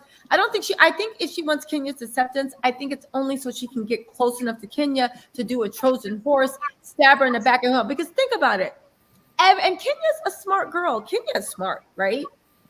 Every single time Marlo gave Kenya, every single time Kenya gave Marlo her acceptance, Marlo, as soon as she thought she had power, stabbed Kenya in the back. Oh, definitely. She definitely did. She definitely did. She did it the first time when she befriended Kenya. And I guess she was just doing it to get under Nene's skin. Remember seasons ago when her and Kenya were friends, and then they had that outdoor tournament and Nene was going off on Marlo then. But you're right, every time Kenya has forgiven Marlo and accepted her friendship or tried to give her a second, third chance, Marlo has always come back and did something to use her kindness against her. And so Kenya's just done with that now, and I don't blame her. I would not give Marlo an inch at this point. Yeah, they say that Marlo has regrets about the things she had to do to become relevant. I don't think so. Whoever is funding Marlo's lifestyle is still funding her lifestyle. Marlo is best friends with the head of, like she said, Fendi, right? Marlo dresses, it was sitting in a couture dress. Whoever is, but Marlo is not, I don't understand. That's the one thing I understand. Marlo is not turning tricks for her lifestyle. That is a kept woman. If I ever saw one, Marlo ain't, you wonder why you don't see Marlo. Yeah, there's rumors. You don't see Marlo on any Instagram feed. You don't see Marlo is a very well kept woman. That is not turning tricks at all. Now, somebody did say that I think Marlo simply wants to belong in the midst of her mess and misery and thinks she wants that. Let me tell you something. I agree with you. Marlo wants to belong. But there's something in Marlo where she must be at the top of the hierarchy in order for her to feel comfortable so that it won't be taken away. Some people are fine with playing number 2. I'm fine with playing number 2, 3, 4. I don't need to walk into a room and have all eyes on me. That doesn't mean I'm better or worse than anyone. It's just my personality, right? But I need my validation in other ways. You see what I'm saying? Everybody needs to validate in other ways. Marlo, for her to feel secure, yeah, she wants to belong, but she needs to be at the top of the hierarchy, because if she's at the top of the hierarchy, nobody can ever take it from her. That doesn't do well to playing with others, if you get what I'm saying. So again, I don't think it makes Marlo a bad or evil person. It's just another thing to her personality. We all have friends where they walk into the room. Some people got to be superstar. Other people want to be the funniest. Other people just want to be in the corner drinking their drink in the cut, watching it all. Mm-hmm. You know, it doesn't mean anything. It's just all the way we like to operate in this world. But I do think that's the way Marlo. And I think by saying that if the girls accepted her, every single time they accepted her, look what she did with Kandi. Kandi accepted her. She stabbed Kandi in the back, in the front, in the side. Kandi had to be like, to stop her from like stabbing her in her head. Marlo is dragging Kandi, and Kandi, fine, you didn't like the contract, Marlo, but at the end of the day, Kandi has tried to help you. And when Bravo wasn't even checking for you, Kandi tried to check for you. So yeah. Marlo has just backed herself in the corner with that. But it was, when you were talking, it was something that I was thinking about when you said Marlo is a cut woman. Hell, at this point, I'm thinking Sheree is too, because I'm wondering where she gets her money from.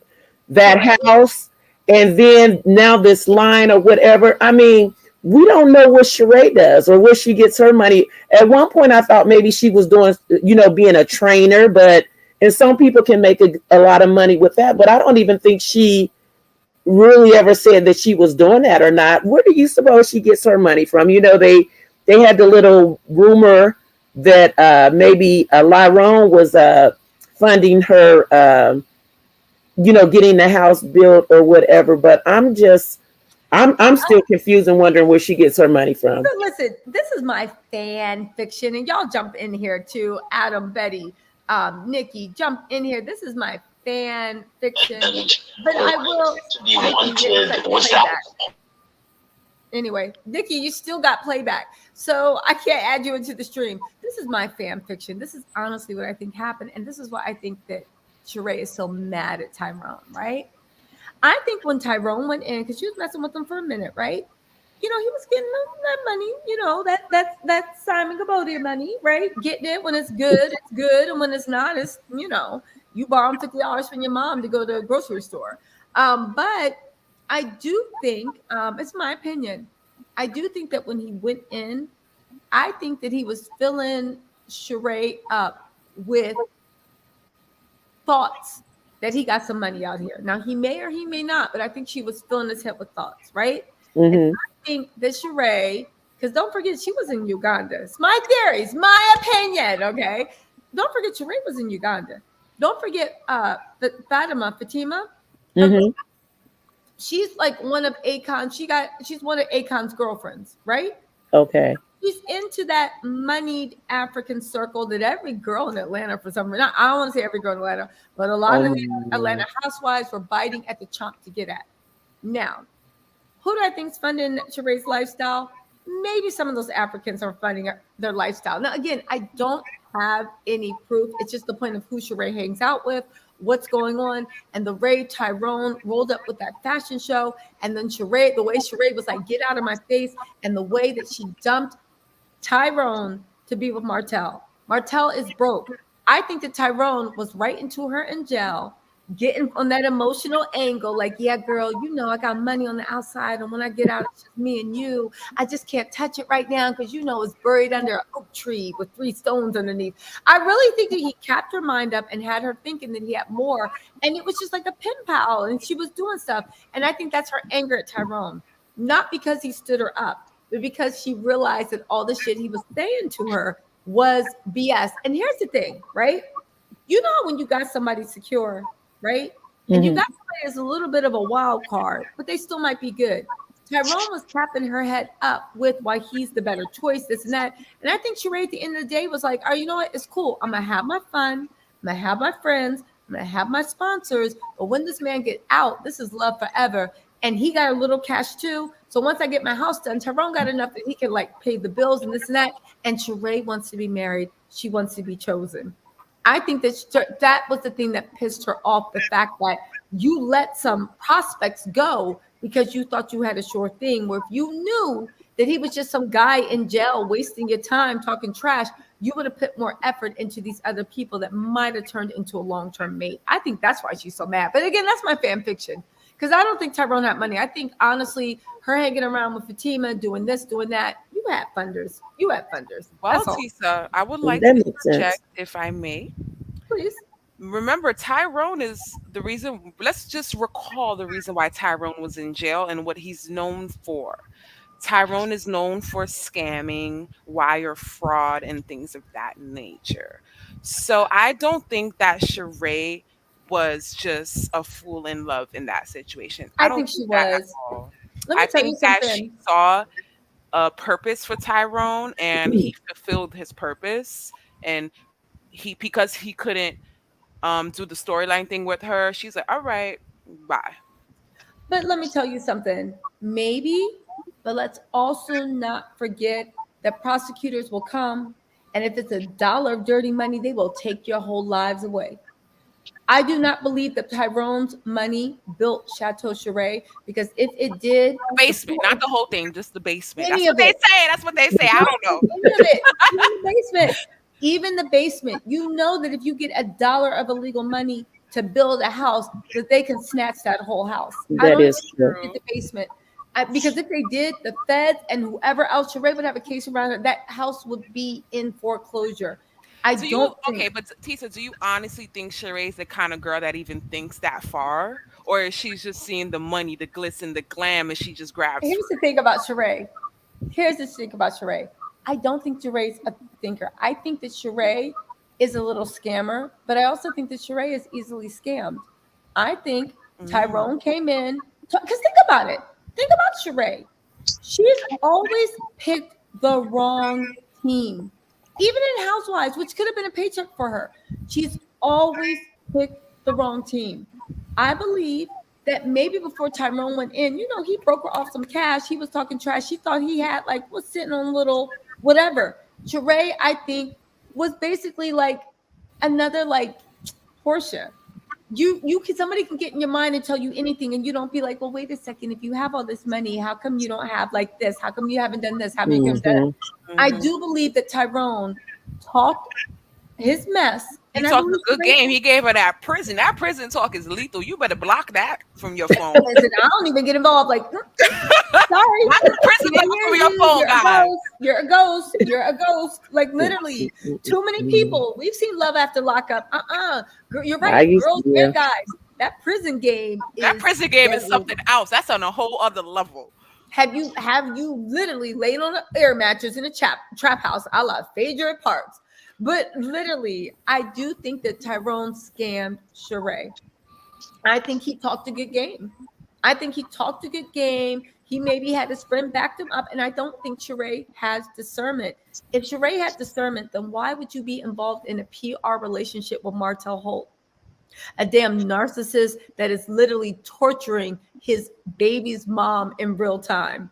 A damn homophobe. The actor, if I was, first of all, I would never talk to Martell, because baby, Get out of here with your little incest wine. No, never. But I would say this, even if, and if you ever see me with Martell Holt, please put a 5151 hold on me. Call my family. She lost her mind. She's literally a ghost of herself walking around seeing aliens. But if I did get with Martell, no, I'm just saying, if I did get with Martell or any guy, and you went up there and did that live when you were dragging your baby's mom and saying, I want to see the baby, I would have broken up with them. I would have gotten that live and been like, we done. Come get your ish. We're done. You know, like I just would have been so turned off. And the fact that Sheree, through everything with Love and Metro, was just like, yeah, you know, at first I was like, oh, whatever. But now I'm like, ooh. And it's just like dummy. Even though Kenya said dummy. You got another one program. He did this, he did that. So I do think that Sheree is easily gassed up. And whoever put that PR relationship together, probably Carlos King, right? Whoever put that PR, I think he got in their head. I just think Sheree is like easily gassed up. Look at the way she went against Nene when Nene was at her most powerful to be on Kim's team. And Kim was treating her like she was Sweetie 2.0. Sheree is just easily capped up. I don't understand, but yeah, I think Sheree. I agree with that. She is. Yeah. She's just, who said Sheree's not naive. She's narcissistic herself, so she lacks insight, wants something for nothing, is entitled, and doesn't move with integrity. Yep. I don't know. But maybe, but please don't put Sheree on Tinder. God, Sheree will sign over her house. She'll be the one that's like, hello, my father is Nigerian prince. He will give you $8 million. He just needs your house cosign. Please don't put Sheree on Tinder. She probably wanted somebody that was a Tinder swindler's girlfriend. Like, don't. Listen, I don't know. You know she easily misled if she thinks she can sell them hoodies for 200. What was it, 252? I'm like, she could get 40, and that's about it. It's in there. Exactly. Goddamn nerve with that. I can't believe Sheree. We was rooting for you, sis. I just see the meme. Like the meme is just right in my face. Like we was rooting for you. Why would you do that to us, Sheree? I was gonna buy your little funky joggers. I was gonna buy one. Also, I honestly wish these producers of all the Housewives shows would go back to old school reality TV. Like, don't get me wrong, Drew grew on me, so don't take this against Drew, but I'm sick of the Drew Sidoras that everything is so mapped out and everything's so staged and I'm gonna have my moment. I miss reality TV where it was fun because I'm a people watcher. I like to see people react. I like to see people talk. I just like to get inside somebody's mind. Like, what's going on, right? Right. It's interesting to me. I think most people that like reality TV, like you guys, we're the same way. We like human nature puzzles us, but it thrills us at the same time, right? It's people watching. It is. It is. And the thing is, I don't need to see somebody get up and curse somebody out. Yeah, it's fun. It's amusing, but also seeing an eyebrow raise, seeing somebody cut their eyes, seeing somebody be like, just a look when they walk in, to me, will have me laughing, will have me in tears, will have me like, oh my God, did you see that? And the Real Housewives, they feel like they got this recipe and it's like, it's over. So nobody wants your stale, old, tired Bravo cookies anymore. God damn it. Make a salad. Let's grill a steak. Do something. And I'm gonna have to go and summon my girl Kenya for this one because I think Kenya gave exactly that. She gave enough. There's some people that say she would do too much. In my opinion, Kenya was always guilty, especially in the beginning, of being obnoxious. And I just think that's as a part of her personality. She's a little bit of an attention whore. She got like 3 scoops of that.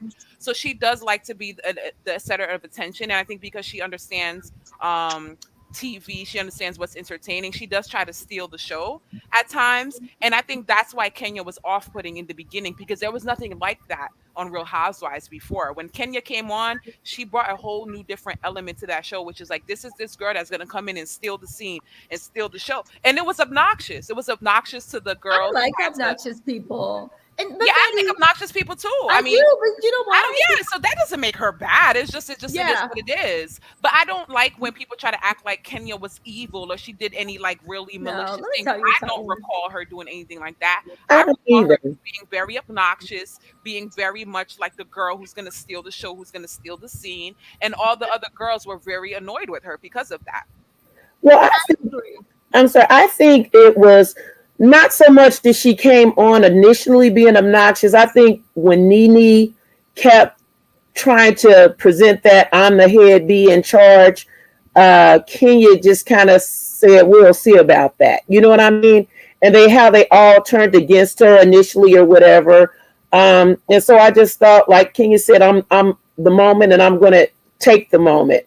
So maybe it did come off a little obnoxious, but I really didn't look at it that way with her. I just always thought she was in a position to have to defend herself. Now, the way she went about doing it all the time, it has not been the best, but most time, I think in the end, she ended up being absolved. Like everyone wanted to say Kenya was this and Kenya was that. But at the end of the day, when you looked at everything Kenya did, she usually was right about what she was saying. Kenya was that girl. Like, think about it. When Kenya got on the show, like, besides Kandi, who else actually really did something? Portia, again, she was comic relief, and this is no shade to her, but like, you came on, you were a socialite.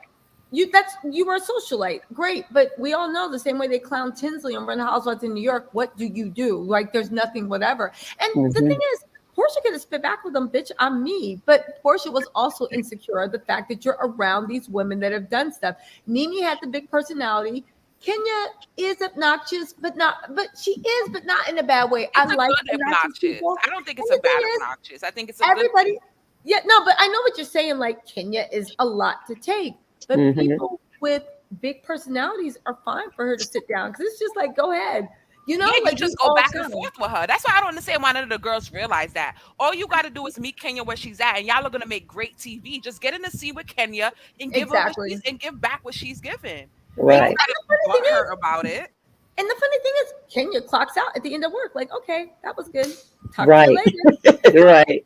Like, what was so wrong with that? But again, I don't say it very often, but I do believe that they saw Kenya, chocolate Barbie, 5'10", walking in, but it's not even Kenya's beauty. Because again, I don't understand people that say that Kenya's not pretty. Stop. Kenya is actually conventionally pretty. Like, is there's one person where it's like, yes, you fit the 100% prototype for beauty. You were a beauty pageant winner. Like, you're not an interesting person. You're not a you're not a like, oh, let me throw face up on Kenya. You are conventionally beautiful. Like, that's just what it is, right?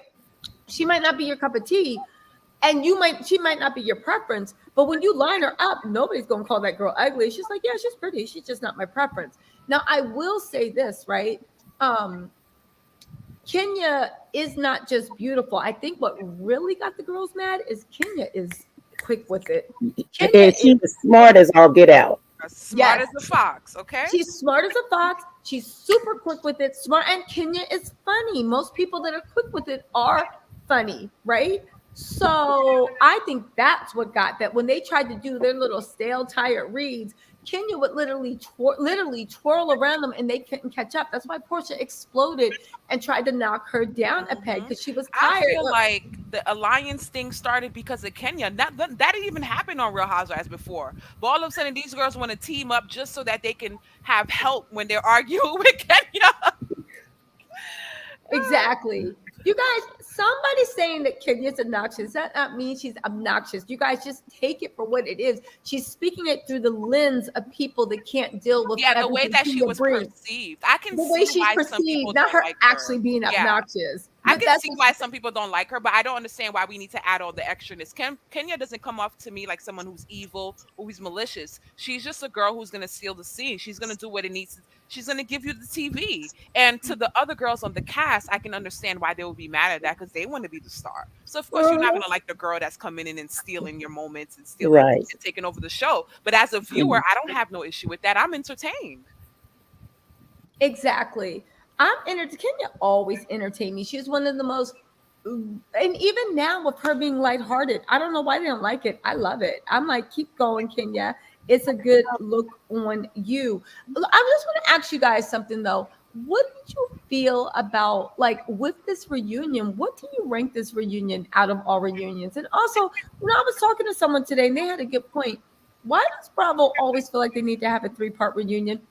It's like Bravo gets a recipe that works one time and that's all they do. Instead of being like, they remind me of Bravo's that meme where they're just like, yo, remember everybody's just like, yo, did your girl cook you shrimp Alfredo? And then people started joking me like, if she cooked shrimp Alfredo one more time, Right. shrimp Alfredo, this is yummy. Gave us chicken Alfredo. Ooh, look at you. Gave us pasta carbone. Now I'm like, can you stop? Can you stop? We don't want no more creamy sauce. The fact that it's a 3-part reunion, why didn't you if there was nothing at the reunion, why wouldn't you just give us one part? And you know what's also weird about this reunion and this fake manufactured? Besides that trip up into the mountains, which was just boring and a waste of time, why didn't you? This was a good season. This was even the trip to the mountains. It was like just ridiculous. But like, why did this was such a good season? How come you guys couldn't give us anything? And it makes me think that like the producers themselves are just lazy, or maybe it's not even the producers. Maybe the network heads are like, no, it's chicken, it's Alfredo sauce from the jar, and it's fettuccine, and that's all you get. So I don't know. What did y'all think of that? Because I really felt like there was so many things y'all could have gone into, and even the way Andy was like, "No, that's enough. No, let's move on." Yeah, I'm tired of it too, and it's just like, huh? I think that the producers are ruining the show. The girls are giving us what we need, and the producers are then coming in with their editing and all that and ruining the show because they feel like they are going to determine what the audience enjoys. And that's just not how it works. We determine what we like and what's entertainment, and you guys have to accommodate us. But for some reason, the producers have decided not to do that anymore. I don't understand what's going on, but that's just what I feel like is happening. They want to be in control. They want to basically, I guess, create the trend or dominate the trend, and they don't want to come to the realization that this is not working. It's just not working. Can you guys please stop doing this and listen to us and what we say we want to see?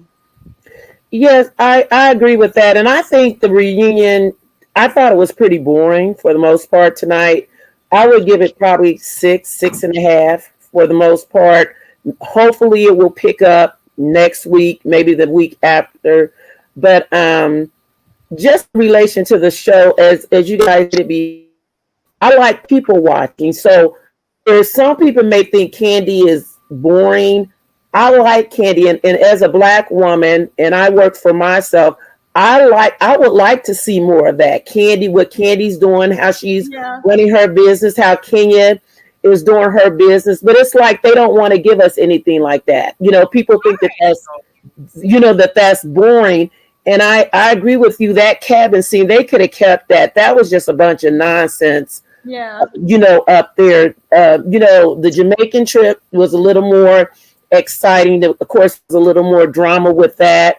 And it could be some drama, but let it be some real drama, not any stage drama. If something just happens to go down, then let it be. But all the stage stuff, and like Drew, for instance, Drew grew on me this season 2. I think last season she was following Portia too much, or maybe it was just because Portia acts young because she's not young, but everyone perceives, oh, Portia's so young. No, she's not. And maybe when they were doing the aunties and the nieces and the aunties, and so Drew got into that and was trying to, remember she came in acting like holier than thou. She was just so churchified and whatever, and that's kind of thrown out the window this season. But anyway. I just thought the reunion overall was just kind of boring. I wish when they were doing the bone collecting and keeping score of that, I wish someone had brought up what Ralph did and how he talked to Kenya and Sheree. And then they showed when Sheree went back, even though she was and shaking her head in agreement with Kenya on the raft. But then when she got in Sanya's face, she wanted to make something out of it, like Kenya had really said something bad about not Ross, I'm sorry, Ross. And but what he did was disrespectful. And I would just end it with just one question. How would you feel, Ross, if a man spoke to your wife like that? Let's just put it like that, and that's going to end it all right there. So it's not about, oh, I got a man and you just wish you had a man to protect you and so on and so forth. No, you were disrespectful to 2 women and you should apologize.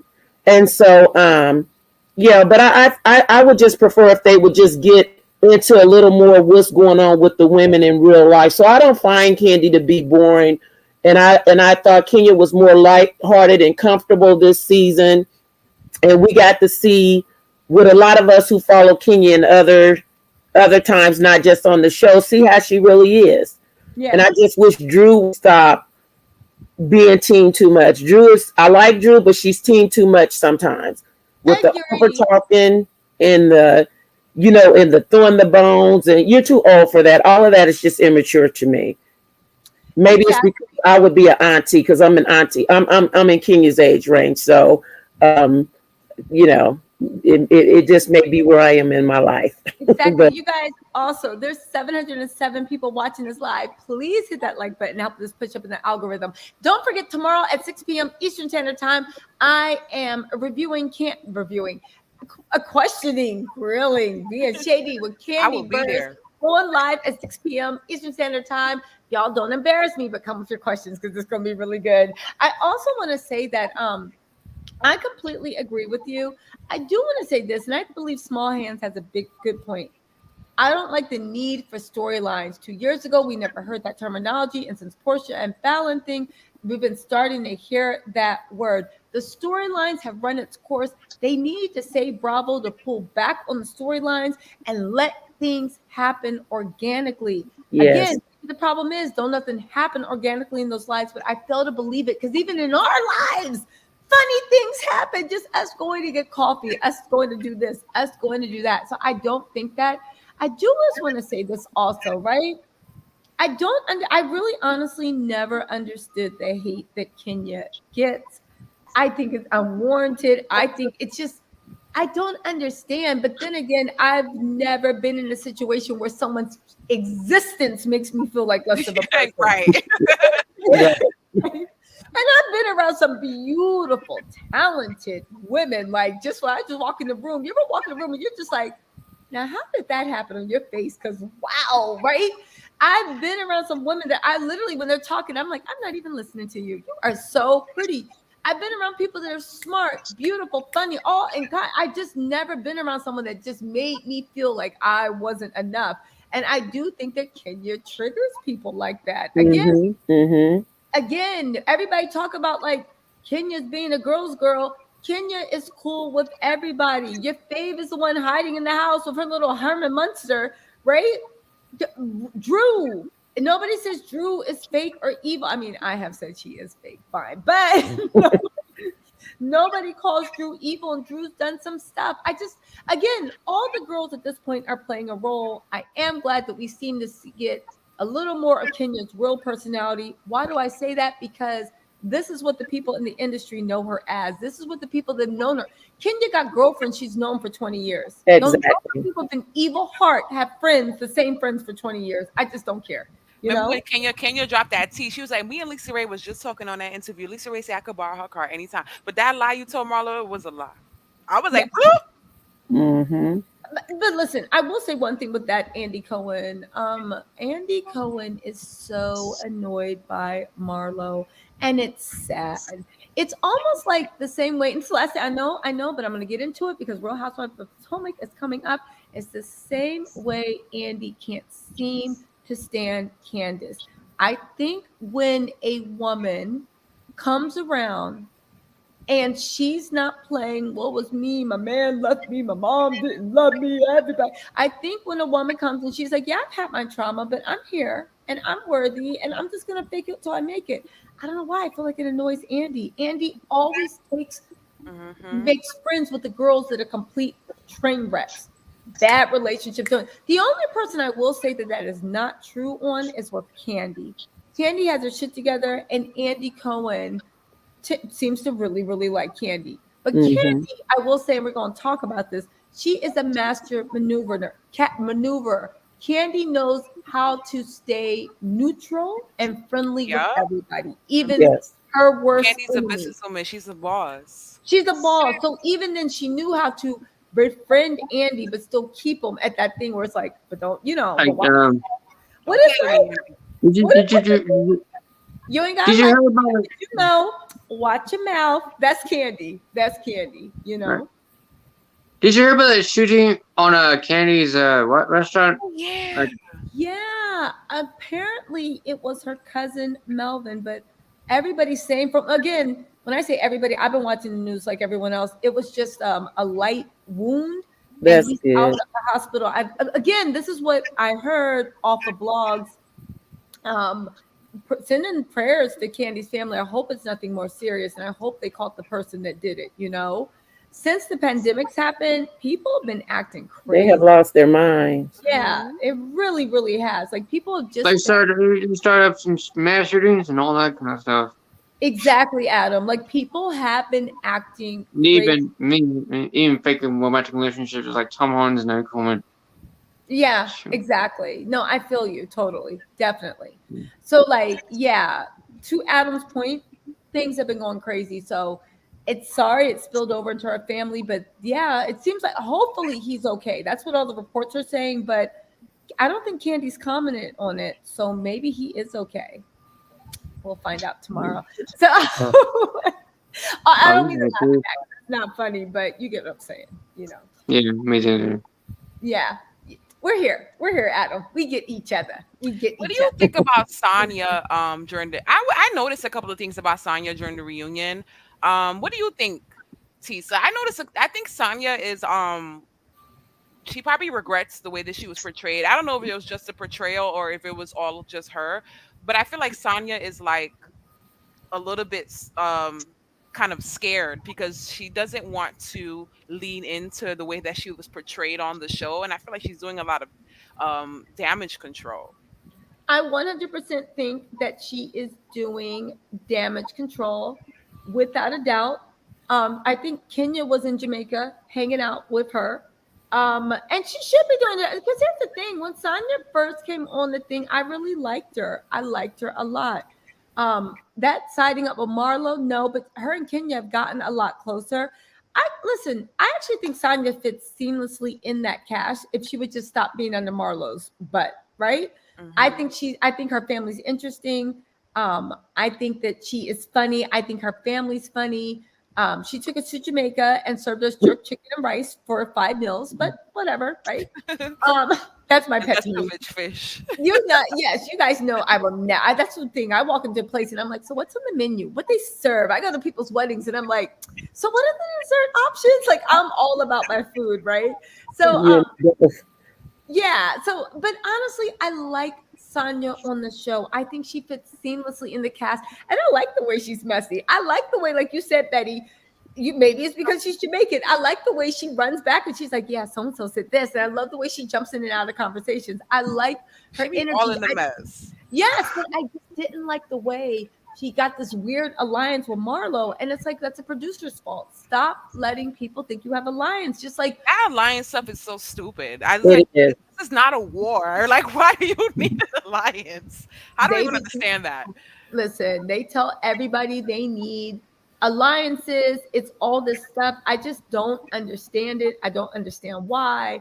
But it is what it is. It would be if they would just allow people to just come in and be themselves and not have to feel like they have to have a storyline. Like you said, that word just keeps being thrown around. And in having an alliance and being this, I think if Sonya had just stayed on track for when she, first started filming, she would have been seen in a better light. Because I like her. I watched her show, some years ago, because I follow track. And but she did a couple of things that made me look at her a little different. But hopefully she'll get it together. And I hope Ross apologizes before, the reunion is over to Not a everyone. lot of girls I could like apologize. hang on the I first. apologize for that background noise. It's It was okay. a dog barking. So Oh, it's okay, Adam. We didn't hear that. It's okay. yeah, It's cool. I If just it feel ever like gets too much. not a lot of yeah. girls Hey, hang season one, and Sonya she hung. She made a lot of mistakes, but I'm willing to give her another chance. Yeah, me too. I think that she see the mistakes that she made and she's doing the adjustments that she needs to make. So I'm here to see her next season. I agree with you. I think she does fit seamlessly. Sonya doesn't even seem kind of new. We have to kind of remind ourselves that she's new. So that's a good Yes. thing. She fits seamlessly in. Like, all right, Sanya, and I like the fact that Sanya is strong. You know, Kenya read her, right? But Sanya is competitive. She's an Olympic athlete. I bet you she won't. But she literally squared off with Kenya and was like, okay, let me try a different plan of attack. But I do like Sanya. I'll tell you what. I talk trash about everybody. I like this cast. Marlo, she's going to be the woe is me. Maybe they're going to make her softer for the storyline. I think they're trying to, but Marlo made herself basically the villain. It's going to be hard to see Kenya go back to the villain. They still haven't offered Portia any contracts, so y'all can forget about that happening right now. Phaedra doesn't even want to come back. This is a good cast. But again, and this is what I always had a problem with, even that last season Portia was on, right? It's the producers. I don't think it's any one person for why the show is going down. I don't even think it's even 2, 3, 4, 5 people. The cast has always been solid. I blame the producers. Even that mess between Portia and Kenya. Because, I mean, I'll be honest with you. Portia is good reality TV. She gives something to the screen. Her and Kenya squaring off was very entertaining, but then they started taking that shit too far, and producers went, it's like a joke that's like, okay, we get it, let it go. Let it go, let it go. Right. Stop serving chicken damn Alfredo and move on, make something else. But the producers will not let anybody move on. The producers, you think the producers looked at Kenya and Portia and said, y'all got one more time to argue. Portia, you got one more time to do this and that. They would have shaped up really quick. I really honestly think the producers just let the show get away with them. I agree. They have this own thing, you know? I agree. I feel like they feel like they're in control of everything and they're creating their own little like mess, their own little chaos. It's like, no, this is still the audience still determines if we like this or not. You guys don't determine what we like. Well, I think that they allowed Portia to get a big head. It was like she became little Nene, you know, like the little sister, but she started doing the Nene. Stop not wanting to film and, you know, not being in scenes and different things like that. And it just, I don't know. It just. But even Nene, it's like, but again, the producers, I agree with you, but the producers are so lazy because, again, somebody said Sanya had to get her IUD taken out to be interesting. And the thing is with that, it's like, you guys, well, there's my one issue. And you don't know, I love housewives, old school housewives. But one thing that, you know, as the years went on, my way of viewing reality changed. I mean, actual real life reality. And I started to see that I think the one thing that Bravo is, their storylines on Housewives are deeply misogynistic. Yes, And they are. they still think that if someone don't got a man, if someone don't got kids, if somebody's not pregnant, if someone's not doing this, not something isn't doing a misogynistic patriarchy princess, then we'll find them boring. Where it's like, Bravo has not grown up with us. We all now have careers. We all know people that were married to money men and now they're divorced and getting a second win. We all know people that gave their youth to a loser. We all know people that have done that or gone through stuff. And now we are more developed. Well, no matter what age you started watching Housewives, we are now fully developed, more mature women. The audience has seen life. We know that the audience started off thinking Portia and Cordell had a fairy tale. But then we saw stuff, we lived life, and just like Portia did, and we realized, okay, so yeah, that ain't never the move, right? Exactly. And they want to keep sending women down that old road. And if Bravo would just get some women, if Bravo would just diversify and actually get people of color, right? If Bravo would get some people of color, if Black people, people of color, also, if Bravo would diversify their storylines and actually choose to step into 2023 and see womanhood for what it is, being attached to a rich man or a family man does not make you. The most interesting thing that can happen to a four-time gold medalist with a thriving career is not having a baby. Good for her if she wants it, but that is not the most interesting thing you can bring. I agree. You see what I'm saying? And that's where Bravo's stuck. It's like the most interesting thing about Kandi. The thing is, this only happens on Real Housewives of Atlanta. This is my issue. Because I feel like the R word comes into play here. Because why is Bravo so convinced that this is what Black women want to see? Why are you guys so convinced that you won't even listen to Black women when we're telling you we don't want to see this? Because I watch all of those shows. And this Real Housewives of Atlanta is the only show with this problem. the girls in the other shows, in my opinion, are allowed to be full human beings with just human problems, and it doesn't have to have this zero focus on I got a man, I don't got a man. I got a man, Yeah. I don't got a man. I need a baby, I don't need a baby. But My the most man's leaving me, I'm sad. Like exactly, but even the way you take these powerhouses, and it's kind of like, ooh, we got to get a scene of Kandi feeding Ace and Blaze. Cute kids. Okay, Kandi, what you do today? You know, Kenya with Brooklyn. That's a little bit different because Brooklyn's her miracle baby. But even then, how many times can we see Kenya playing patty cake with Brooklyn? Great, you are a mother, but Bravo seems like if you don't show us your kids, it's over. I'm glad that Kenya is a loving mother. I'm glad Candy's a loving mother. I'm glad Drew is. But if I don't see the kids, that's fine because we all got married friends that we're just cool with them and we see their kids every now and then. You see what I'm I've saying? never seen the Countess kids. Have you seen her kids? From the No. Countess Luann? Well, that's just like on Beverly Hills, Sutton, when she came to the show. I think we've only seen Sutton's kids like once, and that may have been this season, but we know she's a divorcee. We know that she got her money in that divorce, but really, we really don't know anything else about her except some of the little stories she talks about her dad committing suicide and things like that. But it's the same way with Sutton. So I agree with you on that. You know, it does seem to be more geared toward Atlanta, but at the same time, I feel like we fall into that as Black women as well, because you know, you read the comments, and you know, like it was all, well, Kenya just mad because she ain't got nobody and she can't get no man, as pretty as she is, blah blah blah, and then when Phaedra, you know, tried to go after her and said her eggs were being scrambled. You know, just different things like that. So I think sometimes as Black women, we also play into that, and we feel like we're nobody if we don't have a man to validate us. And so unless you have a certain level of confidence within yourself, you're not going to fall for that. But so many women do. So that's the unfortunate part. That's true. You Yeah, I make a agree good with point that. on that one. It's like, but I 100% agree with you, but I do also think that Bravo has a problem with women. Yeah, Uh, they're I stuck in totally the agree old with you on days. that. they They're do, but stuck you're in the right. old It's like, days. I agree with you on, you guys all make good points, and you're right. Hold on. Did my internet freeze up? Hold on. Yeah, you guys make good things, and you guys are completely right in the way Bravo treats the women, what they do. And again, there is something, and this is where Bravo always messes up. It's weird the way they treat the Black franchises, just how Bravo seems to decide it. RHOA is on their way down. But at the end of the time, now they're lifting up Potomac. And it's like, why can't we have more than one successful Black franchise? Why can't they both be out there? You know?